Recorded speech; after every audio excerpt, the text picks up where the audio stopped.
That is the reality. And that is why Israel is operating in Lebanon, to stop that threat. Despite the ceasefire agreement, Hezbollah rebuilt and rearmed, and it did so in direct violation of UN Security Council 1701. You can look at the map right here, it's very clear. It shows Hezbollah military activity south of the Litani River. So Resolution 1701 basically said that south of the Litani River there should be no presence of Hezbollah at all. But look what happened there. All over this area, you can find Hezbollah activities, launch sites, weapons depots, underground bunkers, all over this area, exactly where they were forbidden to operate. You can look at this small village, Bargoz, south of the Litani. The first day of the operation, they launched missiles to our communities in the north. So I ask you, where was the Lebanese military?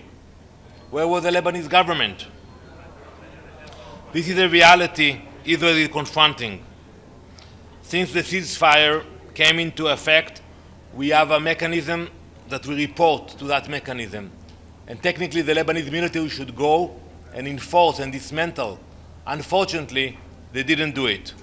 So let me say this directly to the Lebanese government. There are only two options here. Either the Lebanese state acts to dismantle Hezbollah's military in southern Lebanon, or Israel will. The Lebanese government must mobilize its army and confront the terrorist threat Hezbollah poses, not only to Israel, but to the people of Lebanon. Believe me, Israel does not want to be operating inside Lebanon.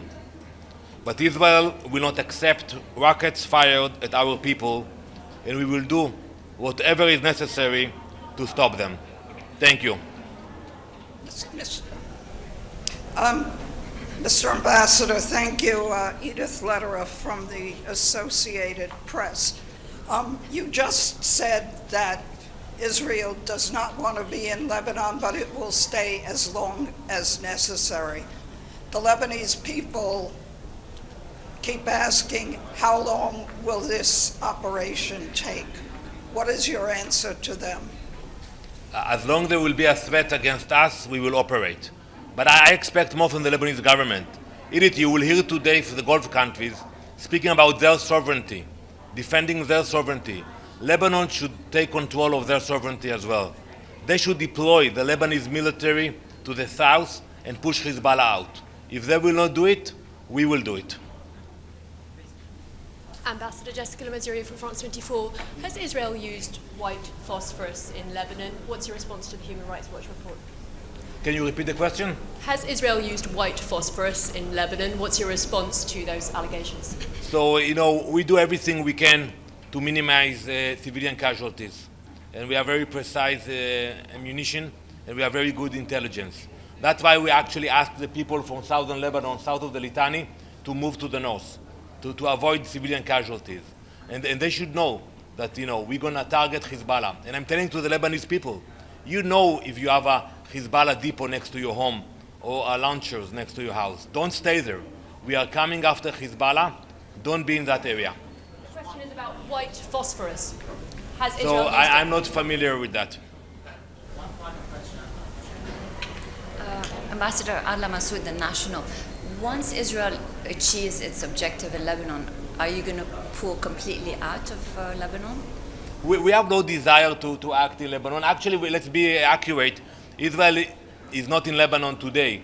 We took few defensive positions next to our border, but we didn't go into ground operation in Lebanon. I hope we will not have to do it. But in the past, we had no option, and we did it. But for now, most of the strikes are from the air, and we hope it will be enough to send a clear message for the Lebanese government to act. Thank you very much. Mr. Ambassador, quick follow-up. Are there any talks between Lebanon and Israel taking place? And would you like that? Definitely, we also always prefer diplomacy.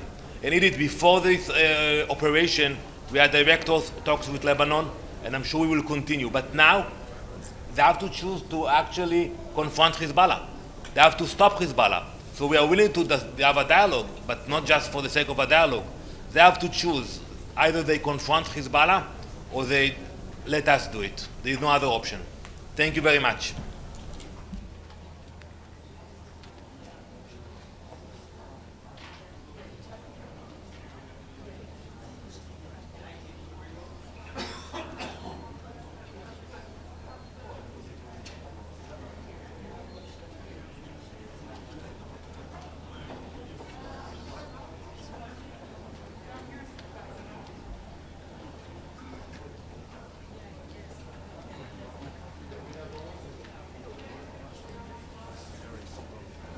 Giorgio, ça va?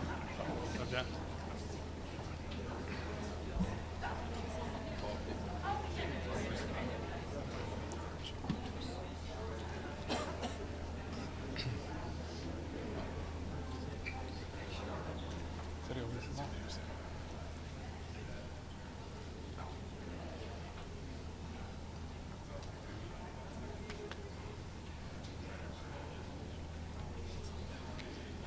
Bonjour, good morning. I will read now this joint statement regarding the current escalation in Lebanon on behalf of Armenia, Austria, Bahrain, Cambodia, Croatia, Cyprus, Denmark, Estonia, Finland, France, Germany, Greece, India, Ireland, Italy, Latvia, Malta, Moldova, Nepal, North Macedonia, Panama, Poland, Portugal, Republic of Korea, Serbia, Spain, United Kingdom, Uruguay. We, troop contributing countries to the UN peacekeeping force in Lebanon, joined by several other member states, express our deep alarm at the escalation of hostilities in Lebanon. We call on parties to urgently return to the cessation of hostilities arrangement and respect the United Nations Security Council Resolution 1701. Faced with war, Lebanon must be supported. Its sovereignty and territorial integrity must be preserved. We express our full solidarity with Lebanon and the Lebanese people. We condemn, in the strongest terms, Hezbollah's reckless decision to join the Iranian attacks against Israel since March 2, 2026, dragging Lebanon in a war neither its authorities nor its population wanted. We urge Hezbollah to immediately cease its fire towards Israel and to give up its weapons. We support the efforts of the government of Lebanon toward the swift implementation of Resolution 1701. We commend the Lebanese government's recent decisions to dismantle Hezbollah's security and military activities in Lebanon and to implement by all means Phase 2 of the nation's shield plan for the state monopoly on weapons. We stand ready to increase our support to the Lebanese state's sovereignty and its armed forces to ensure control of the territory and stabilize the country. We welcome President Aoun's 4 points initiative, including the call for direct negotiations under international auspices. We urge Israel to abstain from attacks against civilian infrastructure and heavily populated areas and to respect the Lebanese sovereignty and its territorial integrity. All parties must respect international law, including international humanitarian law, and ensure the protection of civilians and civilian infrastructure. Nearly 1 million Lebanese civilians have had to flee their homes following Israeli evacuation orders to escape hostilities.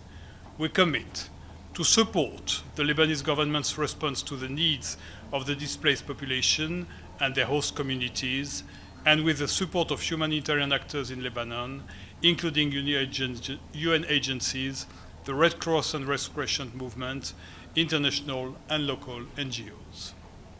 We reaffirm our strong support for the mandate of UNIFIL in South Lebanon, whose work is essential to support the sovereignty, territorial integrity and stability of Lebanon as enshrined in UNSC Resolution 1701.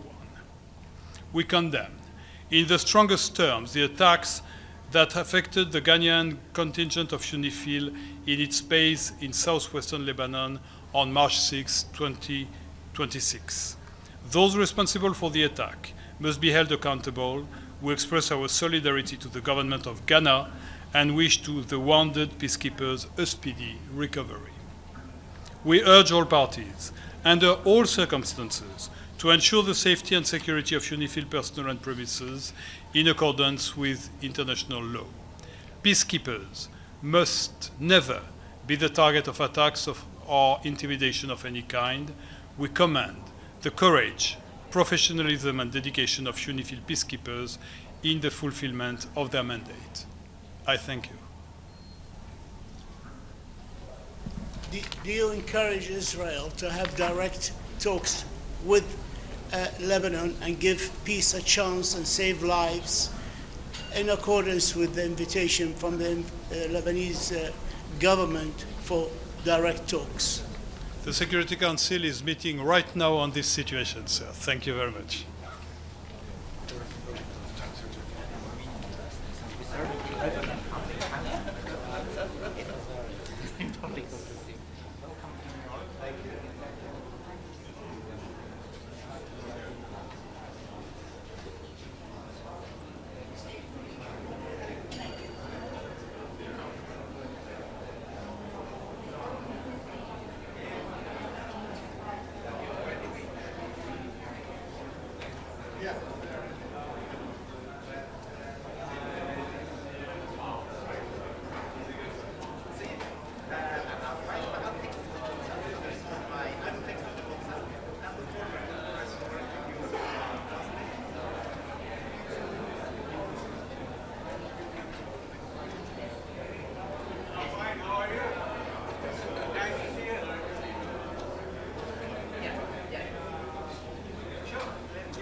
The 10,118th meeting of the Security Council is called to order.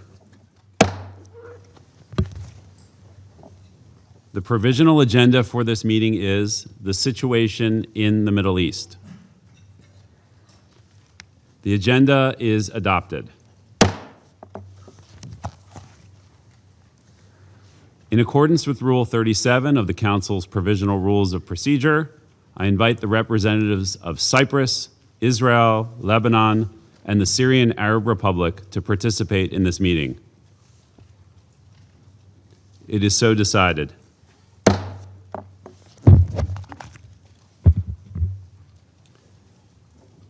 In accordance with Rule 39 of the Council's Provisional Rules of Procedure, I invite the following briefers to participate in this meeting. Ms. Rosemary DiCarlo, Undersecretary General for Political and Peacebuilding Affairs. Good morning. Mr. Jean-Pierre Lacroix, Undersecretary General for Peace Operations. Mr. Tom Fletcher, Undersecretary General for Humanitarian Affairs and Emergency Relief Coordinator. And Ms. Lynn Harfouche, Executive Committee Member of the Lebanese National Bloc Party. It is so decided.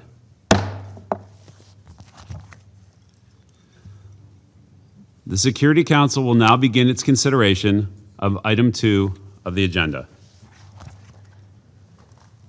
I now give the floor to Ms. Rosemary DiCarlo. Thank you. Good morning. Mr. President, amid an already devastating escalation in the Middle East, the decision by Hezbollah to attack Israel on 2 March has again drawn Lebanon into a conflict it neither sought nor can afford. In violation of Security Council Resolution 1701, Hezbollah has since fired hundreds of projectiles, including rockets, missiles, and drones, from Lebanon into Israel and the occupied Syrian Golan. It has also warned those living south of the Blue Line to evacuate. Israel, in turn, has carried out extensive strikes in southern Beirut, across southern Lebanon, and in the Bekaa and Baalbek regions.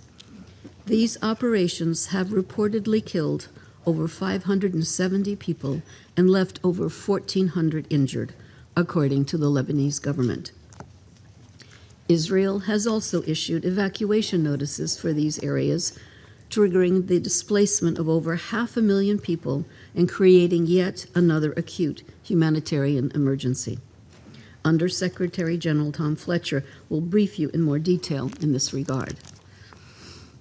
The renewed violence across the Blue Line has largely erased the progress achieved in recent months to consolidate the cessation of hostilities. It also jeopardizes Lebanon's tradition of coexistence as fear and uncertainty heighten their intercommunal tensions. As the Secretary General previously reported, although the cessation of hostilities reached in November 2024 did not completely end the preceding violence, it brought substantial respite. Following the cessation of hostilities, the State of Lebanon also took historic and courageous steps to fulfill its obligations under Resolutions 1701 and 1559. In August, the government tasked the Lebanese Armed Forces with developing a plan to establish exclusive state control over weapons. And in January, the Lebanese Armed Forces announced that they had assumed operational control over the South Litani sector. Furthermore, civilian representatives from both parties participated in 2 meetings of the cessation of hostilities mechanism in December, a modest but meaningful step toward dialogue. Nevertheless, significant challenges persisted. Hezbollah refused to cooperate with the government's efforts to extend state authority throughout Lebanon and establish a monopoly over the possession and use of arms. Meanwhile, the Israel Defense Forces maintained positions north of the Blue Line at 5 locations and 2 so-called buffer zones, while also conducting near-daily strikes on alleged Hezbollah and other non-state armed groups in Lebanon. Still, the progress achieved since November 2024 underscores the fact that security and stability for the people of Lebanon and Israel are attainable. It is vital to build on these advances, not squander them.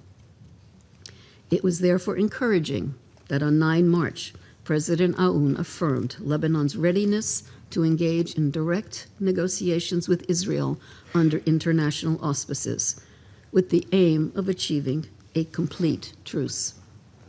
He also proposed that the Lebanese armed forces, upon receiving urgent logistical support, would immediately take control of areas of tensions, confiscating all weapons and dismantling Hezbollah infrastructure.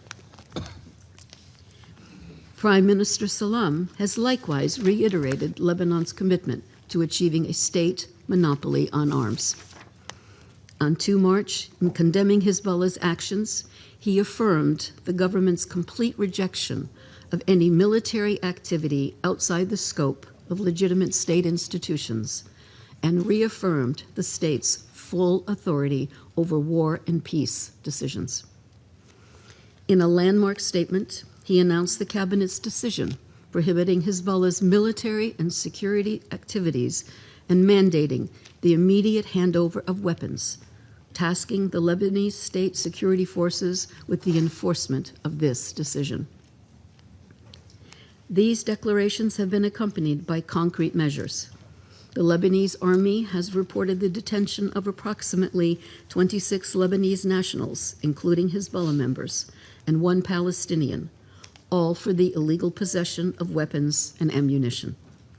Judicial rulings have been passed down against some of the Hezbollah members arrested. Separately, on 5 March, the Lebanese government declared a ban on the activities of the Islamic Revolutionary Guard Corps in Lebanon and revoked visa-free entry for Iranian citizens. Mr. President, while more hard work will prove critical, such statements and actions are significant. They reflect a clear resolve of the Lebanese state, and they warrant the full support of this Council. The United Nations remains firmly committed to assisting all parties in meeting their responsibilities. To enable Lebanon to fulfill its obligations under Resolutions 1559 and 1701, an immediate de-escalation and cessation of violence is imperative. Hezbollah must cease its attacks on Israel and cooperate with the government's efforts to assert full state authority and establish a monopoly over weapons.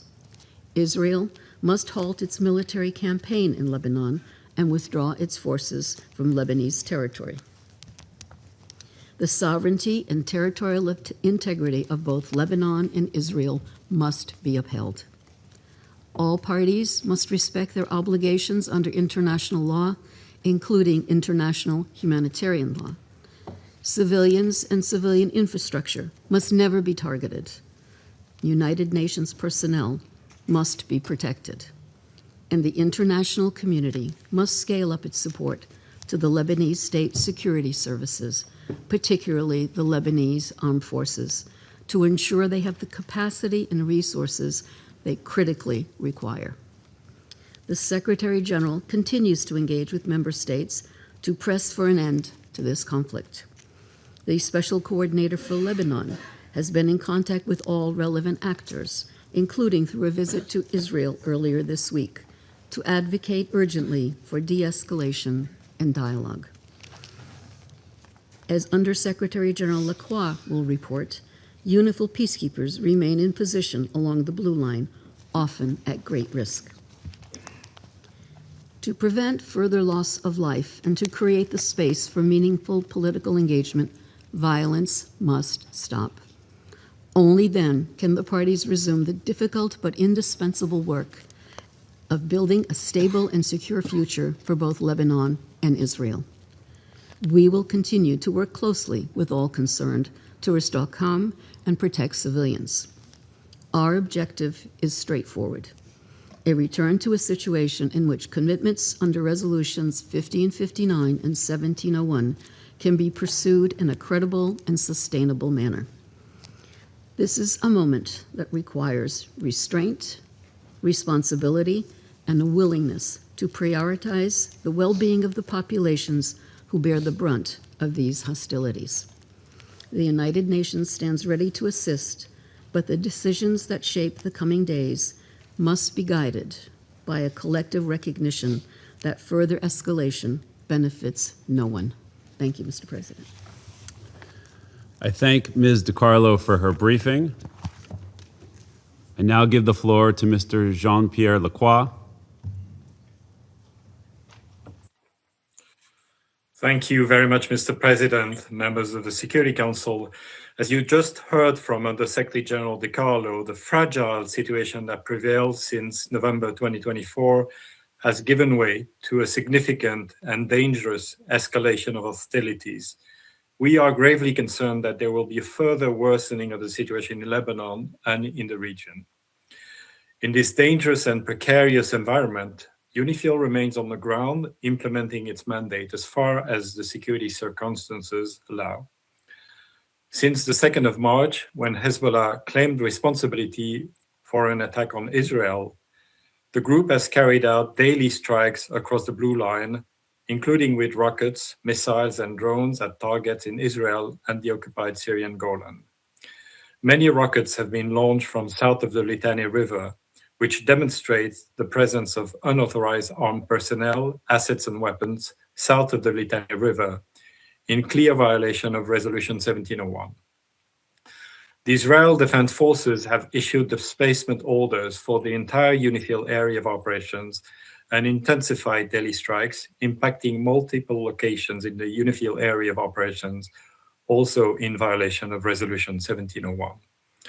Since the 1st of March, UNIFIL has reported some 4,120 trajectories, including 2,733 from south to north of the Blue Line and 323 air attacks by the Israel Defense Forces. In the same period, UNIFIL has recorded 1,387 trajectories from north to south. Notably, each trajectory may represent multiple projectiles, and UNIFIL cannot detect some projectiles, such as those fired by portable anti-tank launchers or light weapons. On the 9th of March alone, UNIFIL recorded 159 air violations, the highest number observed in a 24-hour period since the resumption of hostilities. The Israel Defense Forces have also reinforced the 5 positions at which they have maintained a presence north of the Blue Line. UNIFIL has observed incursion by the Israeli Defense Forces units into Lebanon at several locations, including through Yarun in Sector West and Hula, Khiam, and Markaba in Sector East.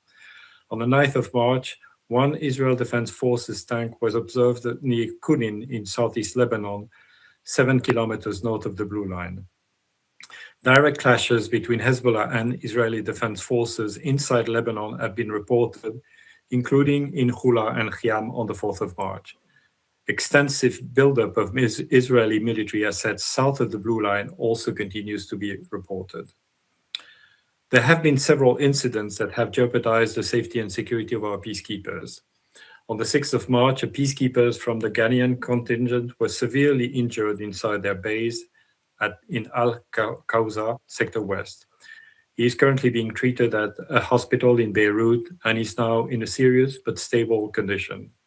Several other peacekeepers were injured less seriously, while the base was heavily damaged in the resulting fires.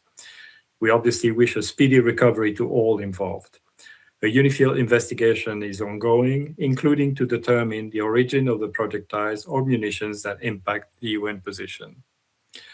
On the 7th of March, an Israel Defense Forces tank stopped in front of a UNIFIL observation post near Markaba in Sector East.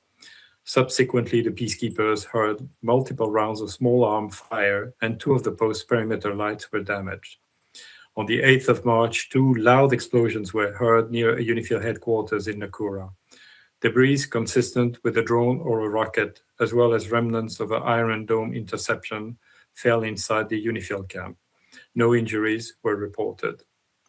Mr. President, our peacekeepers have remained in position in line with the mandate this Council has provided, while continuously reassessing the force's posture against prevailing risks. UNIFIL continues to maintain constant contact with the parties to avoid misunderstandings, deconflict, and de-escalate where possible. All parties bear a clear and unequivocal responsibility to ensure the safety and security of UN peacekeepers. We call on all actors on the ground to uphold this obligation and to refrain from any action that endangers UNIFIL peacekeepers. With the ongoing exchanges of fire severely restricting their movements, UNIFIL's current focus includes ensuring safety of its personnel and helping facilitate humanitarian access to affected communities in the area. UNIFIL has supported the local community in line with its protection of civilians mandate, transporting dozens of civilians to safety from several villages in southern Lebanon, including children, older persons, and persons with disabilities, in close coordination with local authorities. On the 7th of March, UNIFIL assisted in evacuating 3 families from Sarda in Sector East. On the 10th of March, at the request of the municipality of Alma al-Shab in Sector West, UNIFIL facilitated the safe movement of around 80 civilians who wished to leave the area. Peacekeepers have largely been confined to their bases, with some spending significant periods of time in shelter, which seriously impedes UNIFIL's freedom of movement and limits the mission's monitoring and reporting ability. Troop rotations are currently suspended. This security environment has also presented challenges for the resupply of fuel, food, and water for UN positions. Roadblocks erected by the Israel Defense Forces have restricted access to a number of our positions. The UNIFIL head of mission and force commander, General Abanyara, is coordinating closely with the Special Coordinator for Lebanon, who is the designated official for security for all United Nations personnel in Lebanon. Program Essential UNIFIL civilian personnel have been moved to reside in UNIFIL headquarters at Nakura. Other international civilian personnel are relocating out of the South Litani sector, in some cases out of Lebanon. The mission is assisting our national colleagues who wish to relocate to the North Litani sector. Mr. President, the Lebanese armed forces had made significant efforts since the cessation of hostilities in November 2024, steadily reinforcing their presence in the south and progressively extending their deployment along the Blue Line. We commend these efforts, which represented an important step towards the full implementation of Resolution 1701. However, in the face of the current hostilities, the Lebanese armed forces have had to temporarily relocate some 20 kilometers north of the Blue Line. Mr. President, as noted by Under-Secretary General Di Carlo, and as you will hear in more detail from Under-Secretary General Tom Fletcher, the heavy exchanges of fire have most tragically had the greatest impact on civilians on both sides of the Blue Line, with many casualties and hundreds of thousands displaced in Lebanon. In southern Lebanon, the humanitarian situation continues to worsen, with IDP shelters reporting near full occupancy and lacking means to meet basic needs. UNIFIL's liaison and coordination team has continued its close engagement with the Lebanese Armed Forces and Israel Defense Forces, seeking to de-escalate and facilitate humanitarian missions. In the past week, UNIFIL has facilitated dozens of missions by the Lebanese Red Cross. In the interest of the safety of both peacekeepers and civilians, we urge the parties to commit to active deconfliction through this channel. To those member states contributing troops to UNIFIL, we extend our most sincere gratitude. The continued united commitment of the troop contributing countries, as well as the support of this Council, is crucial. I express solidarity with and pride in the men and women of UNIFIL, again on the front lines. Only a political solution will bring lasting stability to Lebanon and the region. We urge all parties to recommit to the full implementation of Resolution 1701 and to engage constructively toward that end. Thank you, Mr. President. I thank Mr. Lacroix for his briefing, and I now give the floor to Mr. Tom Fletcher. Mr. President, Ambassador Bartos, Excellencies, this is a moment of grave peril for Lebanon and for the region, for all of us. Too many warning lights are flashing. Actions have consequences. Lebanon's particular place on the map and in history means that tremors in geopolitics ricochet through it like earthquakes. So when the world turns away from international law and human solidarity, Lebanon shakes. When the world pulls apart, when the splintering of the international order is cheered on by those who believe the rules do not apply to them, or that they can take risks with the lives of others, when leaders feel unrestrained and the rules are in retreat, when the gains of decades are precarious, when technology and killing form an increasingly deadly alliance, and when the scaffolding for coexistence is under sustained, deliberate attack, then Lebanon shakes. As a result of the region's latest war, and following months of violence, we've watched the humanitarian crisis in Lebanon intensify with alarming speed, with civilians on both sides of the blue line once again paying the heaviest price. Casualties continue to mount. Over 570 people reported killed, over 1,400 injured since the 2nd of March. Mass displacement is accelerating, with over 750,000 people now registered with the government of Lebanon as on the move. In addition, almost 84,000 Syrians and more than 8,000 Lebanese have crossed into Syria since the 2nd of March. We're seeing large-scale movements into densely populated urban areas where shelter capacity is already overstretched. More than 120,000 people, including thousands of children, are now in 580 collective centers. And as you heard earlier, these sites are overcrowded, with inadequate sanitation, insufficient essential supplies. These conditions heighten risks of harassment, sexual violence, exploitation, abuse, trafficking, particularly, of course, for women and girls. The people of Lebanon have, of course, already endured extensive displacement and damage to homes and livelihoods, infrastructure, and essential public services during the 2023 to 24 escalation, compounding the impact of the financial and economic collapse experienced since 2019. At the same time, the escalation is pushing an already fragile education system deeper into crisis. Schools have been forced to close to serve as temporary shelters, disrupting learning for tens of thousands of children. Overcrowded shelters are also raising the risk of disease, while psychosocial trauma, an acute aspect of this crisis since the 2024 escalation, is being compounded. As these health needs rise, hostilities have forced the closure of 49 primary healthcare centers and 5 hospitals in the south and in Beirut's southern suburbs. Since 28th of February, the World Health Organization has recorded 25 attacks on healthcare, resulting in 16 deaths and 29 injuries among health workers and patients. The protection of healthcare is paramount. Mr. President, the United Nations and the broader humanitarian community are fully mobilized to complement government-led efforts.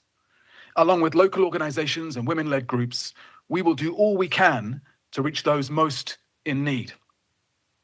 We and our partners have provided over 500,000 hot meals, distributed over 270,000 liters of bottled water, provided hygiene items and household supplies, and 123,000 liters of fuel to sustain critical services. Our rapid response teams are delivering life-saving supplies in shelters. 125 health sector-supported mobile primary healthcare units are providing services too. Child protection, psychosocial support are also being expanded, alongside preparations for emergency cash assistance for vulnerable children and families. In close coordination with the government of Lebanon, a 3-month hyper-prioritized flash appeal will be launched in Beirut later this week.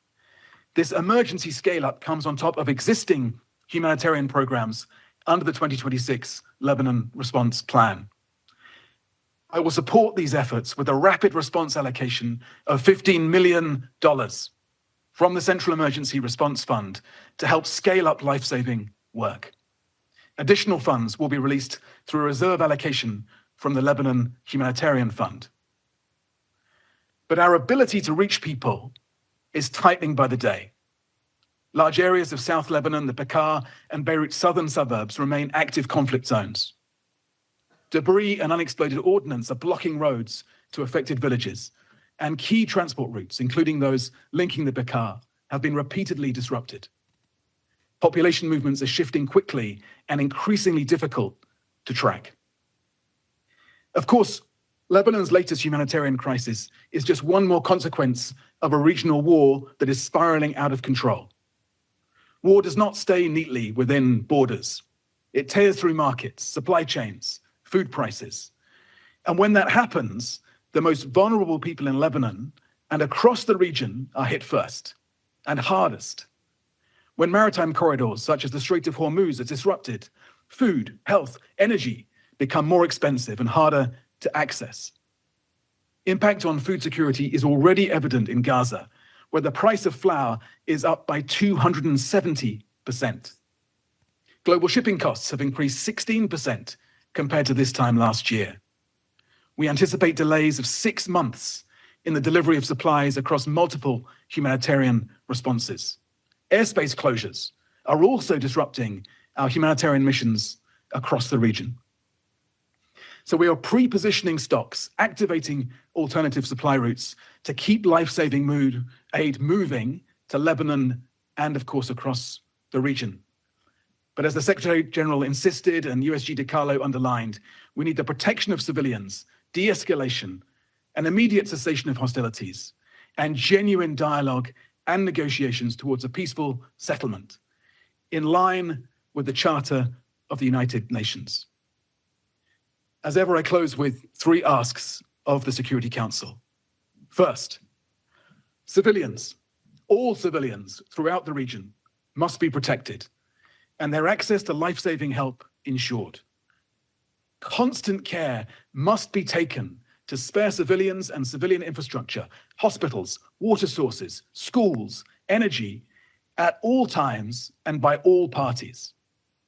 Humanitarians and humanitarian premises must be protected and our movements to provide aid facilitated. Today has been another tragic day for our humanitarian family. We're seeing civilians, including humanitarian workers, under attack across the region, in Lebanon, the occupied Palestinian territory, in Israel, in Iran, in Iraq, Saudi Arabia, in United Arab Emirates, in Kuwait, in Bahrain, Qatar, Jordan, Syria, Oman, and beyond. Second, we need generous funding for a principled, scaled-up humanitarian response. We must be supported to go wherever the needs are in the region. I have reaffirmed our readiness to help civilians in Lebanon, Iran, the occupied Palestinian territory, in Israel, or any other countries as needed. Humanitarian action is always harder in times of war, but this is, of course, when it is most needed. So we count on member states to help ensure that this life-saving work continues in the Middle East and beyond across the global humanitarian crisis. And yet we're seeing staggering amounts of money, reportedly $1 billion a day spent on destruction, while some politicians boast of cutting aid to those in gravest danger globally. With a fraction of this money, we can save millions of lives globally. Thirdly, and finally, we need a revival of strategic, calm, rational, hopeful diplomacy. We need calmer heads to prevail. Peacemaking is hard, but it is always better, and it takes more courage than the alternative. Every time you hear the powerful attack the UN, ask yourself what they gained by weakening us. And yet, we're seeing a sustained attack against the systems meant to restrain states from reckless warfare, a pattern of attrition against international law and humanitarian principles.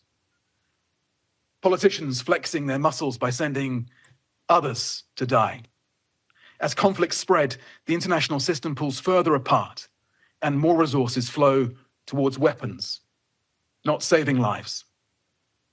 So a simple test for your actions. If your opponent were doing this to you, what would you say? Let's have the courage to recommit instead to lasting peace sustained stability, dependable governance, and international law. Mr. President, Excellencies, Lebanon is exhausted by other people's wars. It is not asking for help, but for oxygen. Its people can defy the history, the geography, even the politics. They can be stronger than the forces pulling them apart. But they can only do that if Iran and Israel stop fighting their wars in Lebanon. Thank you, Mr. President.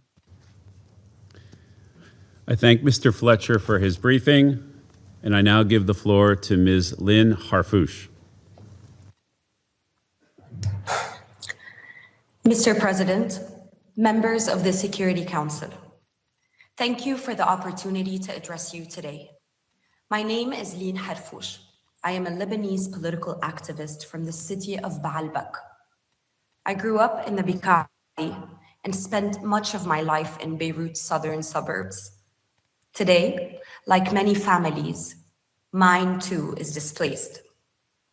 In the early hours of last Monday morning, while Lebanese families slept in their homes, Hezbollah once again dragged our country into a war the Lebanese people did not choose. This decision was not taken by the state. It was imposed by a militia that answers to interests beyond the Lebanese borders. For many Lebanese, this is a tragic cycle we know too well. I am 34 years old and I've known nothing but Hezbollah's hegemony in my community. I myself grew up supporting them. In 2006, they entered a war by kidnapping Israeli soldiers at the borders. My neighborhood got razed by Israeli bombs. I was 14 then and saw Hezbollah as our protectors, even as I was displayed on a traumatizing night. But coming back to our neighborhood, I found our livelihood destroyed, suffocated by yellow flags claiming a divine victory, seeing them celebrate over our collective ruin while their grip on our streets only tightened. I felt they were occupying our wreckage to secure their own dominance. The mask fell and I saw the truth. The truth that resistance was a mere facade to exploit an entire country for an expansionist project. The truth that Hezbollah seeks to break us away from other communities through its ideological and social project. The truth that under Hezbollah's dominance, Iran's arm in Lebanon, war becomes a recurring reality, fear our constant companion, and our lives a mere expendable for the sake of the supreme leader. The terrible part in all of this is the very same scenario played again in 2023, when Hezbollah decided to open what they called the support front against Israel right after October 7th. And again in 2026, after they had promised the Lebanese government they would not commit suicide once more. And Israel's military response to Hezbollah, on the other hand, has resulted in mass displacement and destruction. Hundreds of Lebanese have been killed in the past week. As I speak, thousands of Israeli soldiers are massed at our southern border, and we Lebanese fear that the conflict can only widen further. We are trapped in this unending war of access. Who pays the price? Not the men who deliver speeches about resistance from protected bunkers, but the mother carrying 2 sleeping children down the stairs at 1 a.m, but the elderly in Baalbek, the families in Nabatiyeh, and all the displaced now sleeping in cars, sidewalks, or in overcrowded shelters.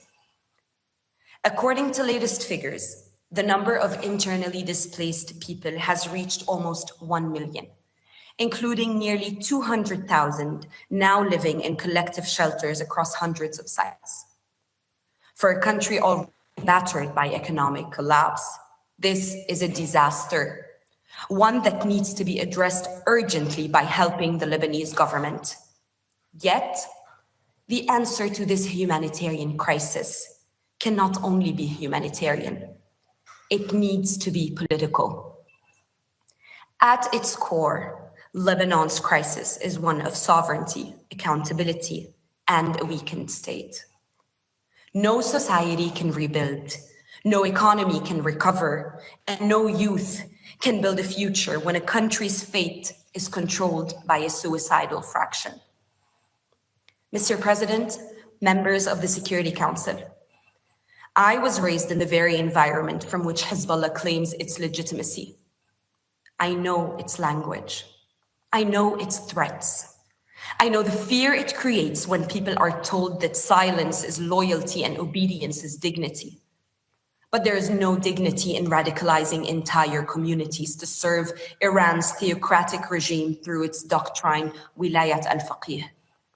There is no honor in making Lebanese children pay the higher price. There is no resistance in holding an entire nation hostage. I am here to tell you that millions of Lebanese, including many Shiites, want a different future.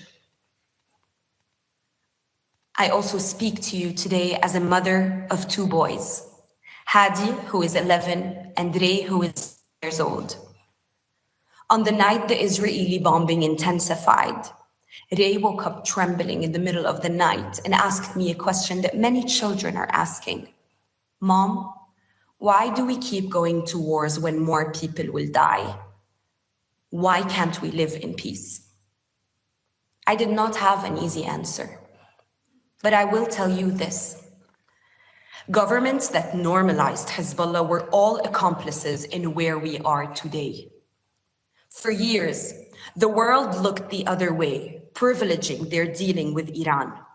For years, they treated an illegal non-state actor as a political reality, to be managed rather than a violation to be ended.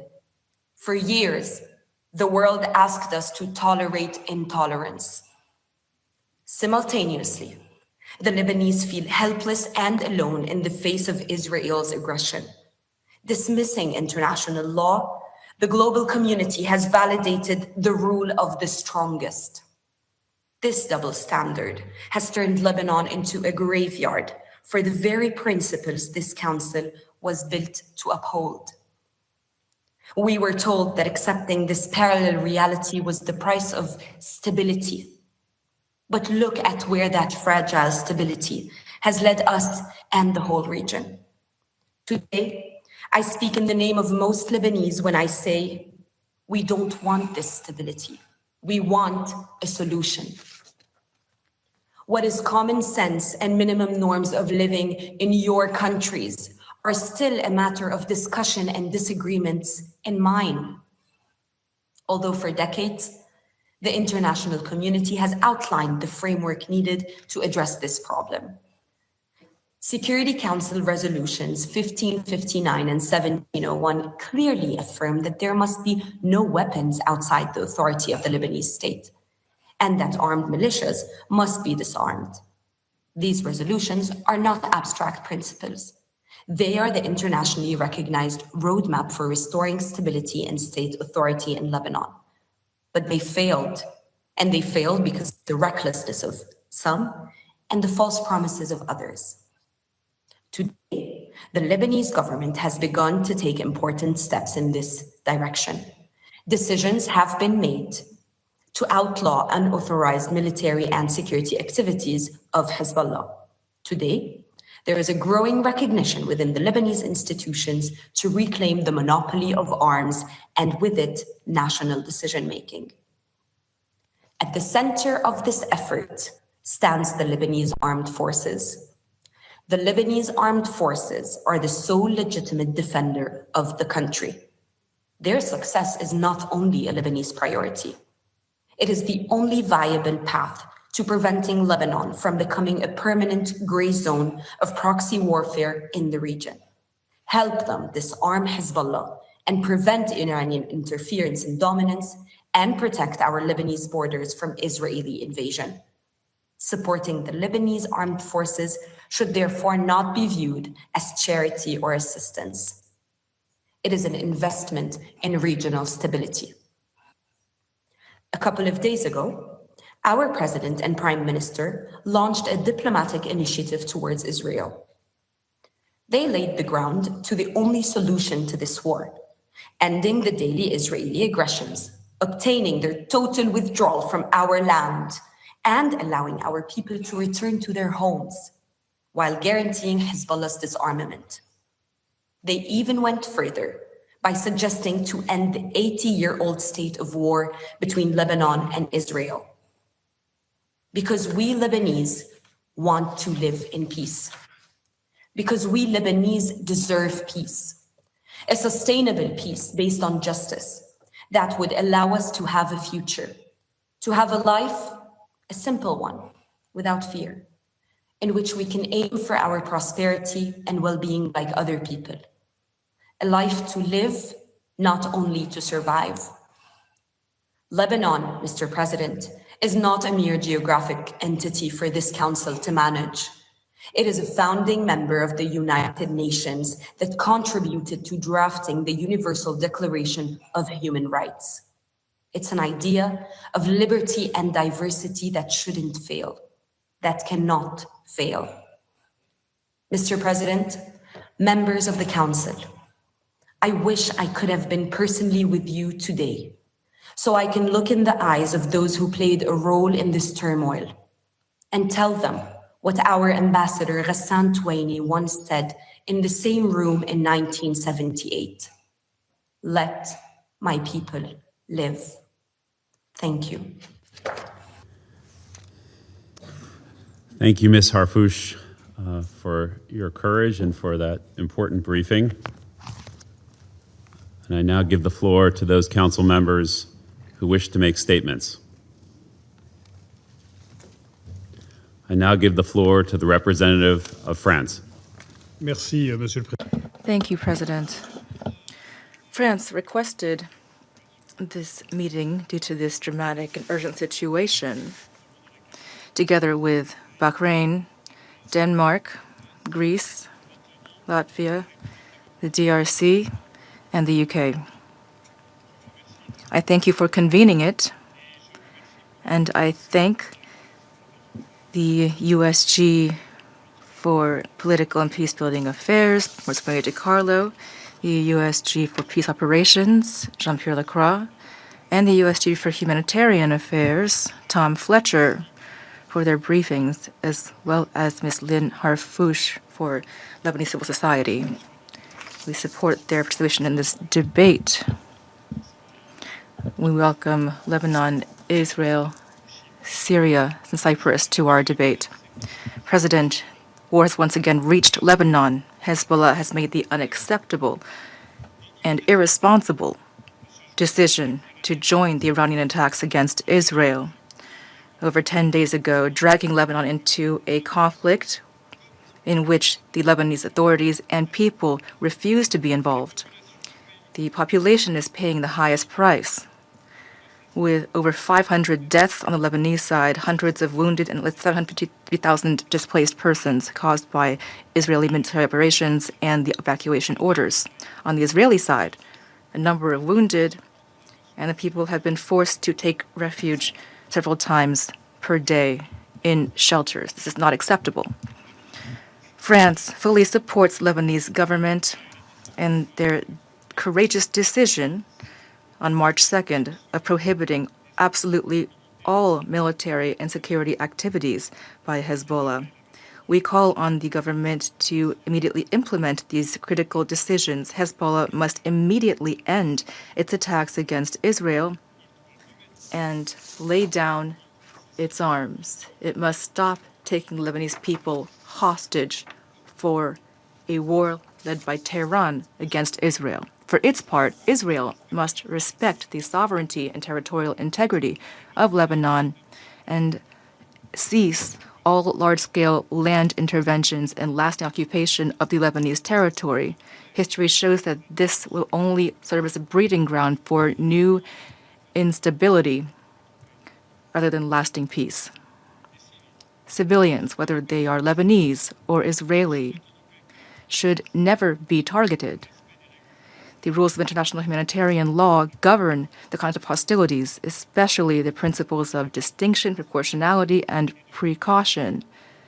And adherence to these rules is crucial to ensure the protection of civilian populations and infrastructure under all circumstances. Deliberate attacks against UNIFIL are unacceptable. France condemns in the strongest terms the attack of March 6, 2026, in which 3 Ghanaian peacekeepers were injured. Express our condolences to Ghana. Protecting peacekeepers must be guaranteed in all circumstances and by all parties. In this difficult context, France commends the courage, professionalism, and commitment of UNIFIL personnel, as well as personnel from all of the TCCs. President, war is not inevitable. Diplomacy is possible. We continue our exchanges, including through the President of the Republic, with Lebanese authorities and Israeli authorities to arrive at de-escalation. We support the efforts of mediation of the UN. The path to follow is clear to fully implement the ceasefire agreement of November 26, 2024, and Resolution 1701 of the Security Council, and also continue to be guided by the mechanism established in November 2024. This has been supported by the parties and will allow us to stabilize the situation throughout the blue line, provide security guarantees to both countries, and restore the territorial integrity of Lebanon. In this vein, we support the proposal of President Aoun to relaunch direct negotiations between Lebanon and Israel. At the same time, we must collectively aid the Lebanese people, to whom we express our full solidarity. France is fully mobilized to achieve this goal. We have already provided emergency aid of 6 million euros to humanitarian organizations that are present on site, including the High Commissioner for Refugees, and we support the UN's humanitarian commitment. France will allow the delivery of several dozen tons of humanitarian cargo very soon, including medicines. In addition, France is financing the implementation of projects on the ground to meet the essential needs of the populations that have been displaced. These projects are part of the efforts of the Lebanese government to respond to the crisis. Lastly, it is crucial to step up support to the Lebanese armed forces, whose mission in this difficult context is to pursue the disarmament of Hezbollah. France announced the delivery of armored vehicles to the Lebanese armed forces to support them in this mission. France remains staunchly committed to the sovereignty and stability of Lebanon and will be holding in Paris as soon as possible an international conference to strengthen the Lebanese armed forces. Thank you. I thank the representative of France for the statement, and I now give the floor to the representative of the United Kingdom. Thank you, President. I thank Under-Secretary Generals DiCarlo, Lacroix, and Fletcher for briefing us today, as well as Ms. Harfouche for your powerful testimony. I also welcome the participation of the permanent representatives of Lebanon and other countries of the region in our meeting. President, the United Kingdom joined the call for this meeting alongside European and other partners to address the serious escalation of violence across the Blue Line and in Lebanon. We strongly condemn Lebanese Hezbollah's ongoing attacks against Israel and the region, which must cease. These actions, on behalf of the Iranian regime, have cost lives and have once again drawn Lebanese civilians into a conflict they do not want. As we heard from the briefers today, the escalating violence has already had a devastating impact on civilians on both sides of the Blue Line. We do not want to see a widening conflict in Lebanon. We are concerned by the civilian impact of Israeli military action in Lebanon, including large-scale displacement. Access to essential and life-saving medical services is also becoming much more difficult, as we heard, with 5 hospitals reportedly closed due to the fighting. We call upon Israel to uphold its obligations under international law, including with regard to protection of civilians and civilian infrastructure. The United Kingdom is working closely with the Lebanese government and humanitarian partners to support those affected by the current escalation. President, the United Kingdom expresses its strong support to UNIFIL and urges respect for the mission's freedom of movement as it implements its mandate. We are deeply concerned by the 6 March strike on UNIFIL, which seriously injured several Ghanaian peacekeepers. I take this opportunity to express our hopes for their swift and full recovery from their injuries. We once again underscore that attacks on peacekeepers are completely unacceptable, and we urge all parties to ensure the safety and security of UNIFIL personnel in accordance with international law. In closing, the United Kingdom welcomes President Aoun's call for direct negotiations between the governments of Israel and Lebanon. We encourage both governments to engage diplomatically and work towards de-escalation and full implementation of Resolution 1701. We also commend the decision by the Lebanese government to ban all Hezbollah's military activities. We continue to support the Lebanese armed forces as the sole legitimate armed force in Lebanon. Expansion of the conflict across the Blue Line is in no one's interest and risks further destabilizing Lebanon and exacerbating the regional crisis. We are committed to playing a full diplomatic role in efforts to secure lasting peace and security for the people of Lebanon and the people of Israel. I thank you. I thank the representative of the United Kingdom for the statement, and I now give the floor to the representative of Denmark. Thank you, Mr. President. And let me also thank the three Undersecretary Generals for their sobering updates and Ms. Hafouche for important messages. Mr. President, the situation in the Middle East is extremely fragile. At this time of heightened tension, any escalation carries serious risk for regional peace and security. That is why Denmark was part of the call for this emergency meeting, together with France, Greece, Latvia, and the United Kingdom. Our message today is simple. There is an urgent need to de-escalate and to resume the cessation of hostilities agreement. Hezbollah's action risks dragging Lebanon into a broader regional war against the will and interest of the Lebanese government and the Lebanese people. We strongly condemn Hezbollah's decision to attack Israel and their support for Iran, and we call for all those attacks to cease immediately.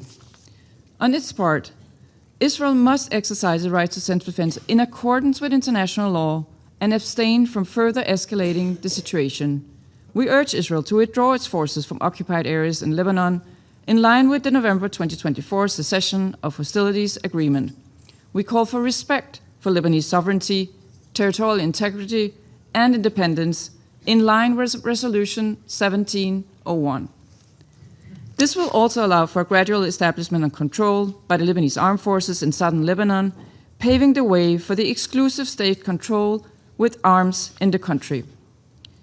As a result of the recent outbreak of hostilities, in the past week alone, more than 550 Lebanese civilians have been killed.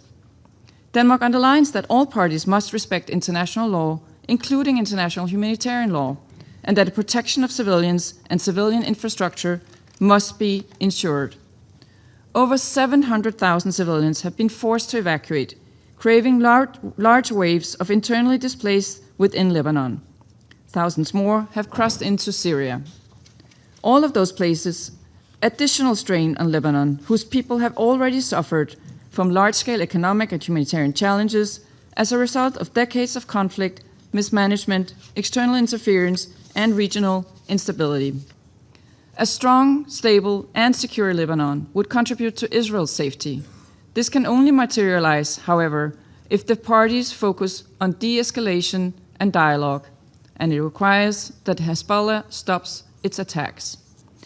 Mr. President, Lebanese society has historically been, and remains to this day, a mosaic of diversity. This diversity is a distinct strength.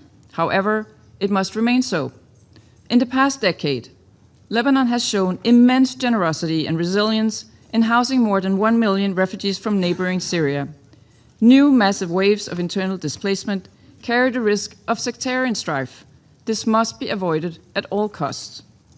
We urge the Lebanese government and the Lebanese people to prioritize national unity and social cohesion in the face of the current conflict. The Lebanese government has also shown courage and will to take on historic challenges, and even if much remains to be done, progress has been made in disarming Hezbollah and implementing economic reforms. the current conflict risks rolling back these positive steps. Mr. President, against this backdrop, UNIFIL's presence in southern Lebanon is more important than ever. We fully support UNIFIL in exercising the task mandated by this Council and recall that peacekeepers are protected by international law. Reports of attacks on UNIFIL personnel are deeply worrying, and our thoughts go to the wounded Ghanaian peacekeepers. Any deliberate targeting of peacekeepers is unacceptable.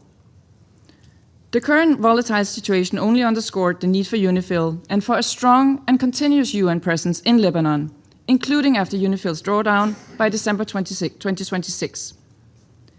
Mr. President, in closing, Lebanon must not become another front in an already dangerous and volatile regional landscape. Its people, who have already suffered for so much and so long, must not be dragged into another man-made humanitarian emergency.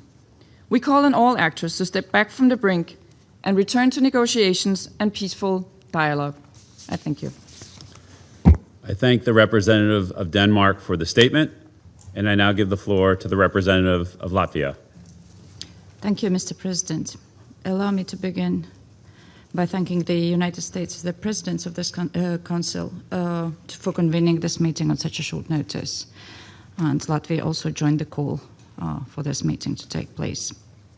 I thank the USG DiCarlo, USG Fletcher, and USG Lacroix for their briefings. And I also thank Ms. Lynn Harfouch for her insights.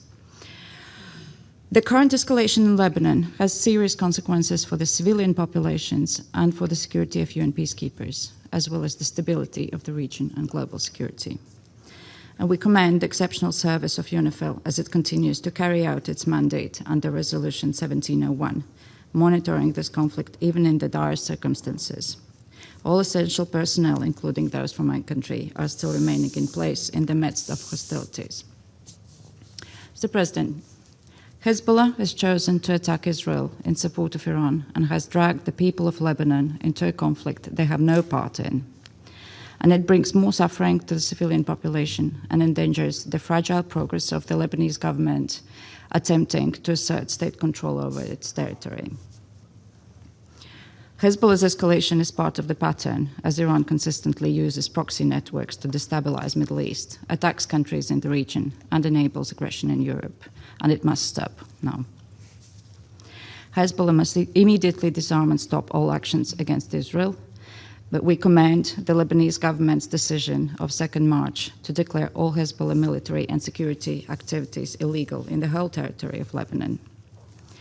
As Lebanon's Prime Minister, Nawaf Salam, has warned of a looming humanitarian crisis, and we heard also from our briefers, with more than 700 persons forcibly displaced and more than 870 people lacking basic supplies, we strongly reiterate the vital need for all sides to respect international humanitarian law.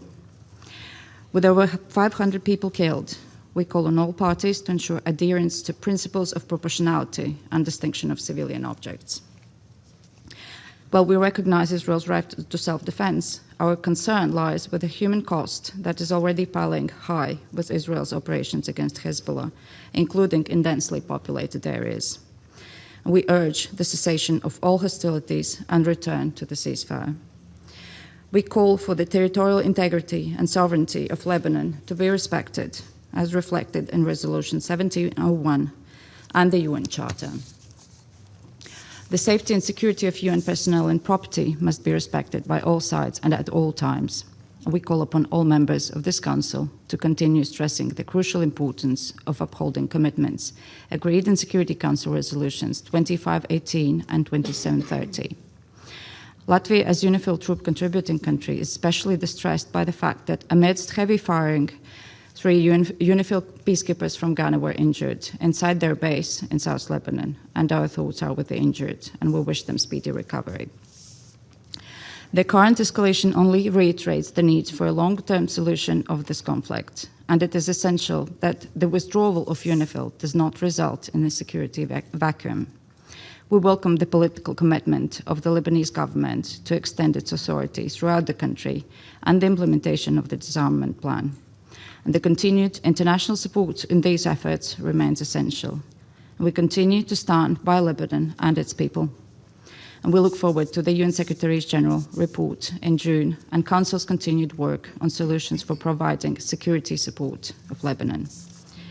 Mr. President, we commend all mediation efforts, and it is important that Security Council supports these processes in any way possible. We cannot allow the progress that Lebanon has achieved over the past 20 years to vanish. I thank you.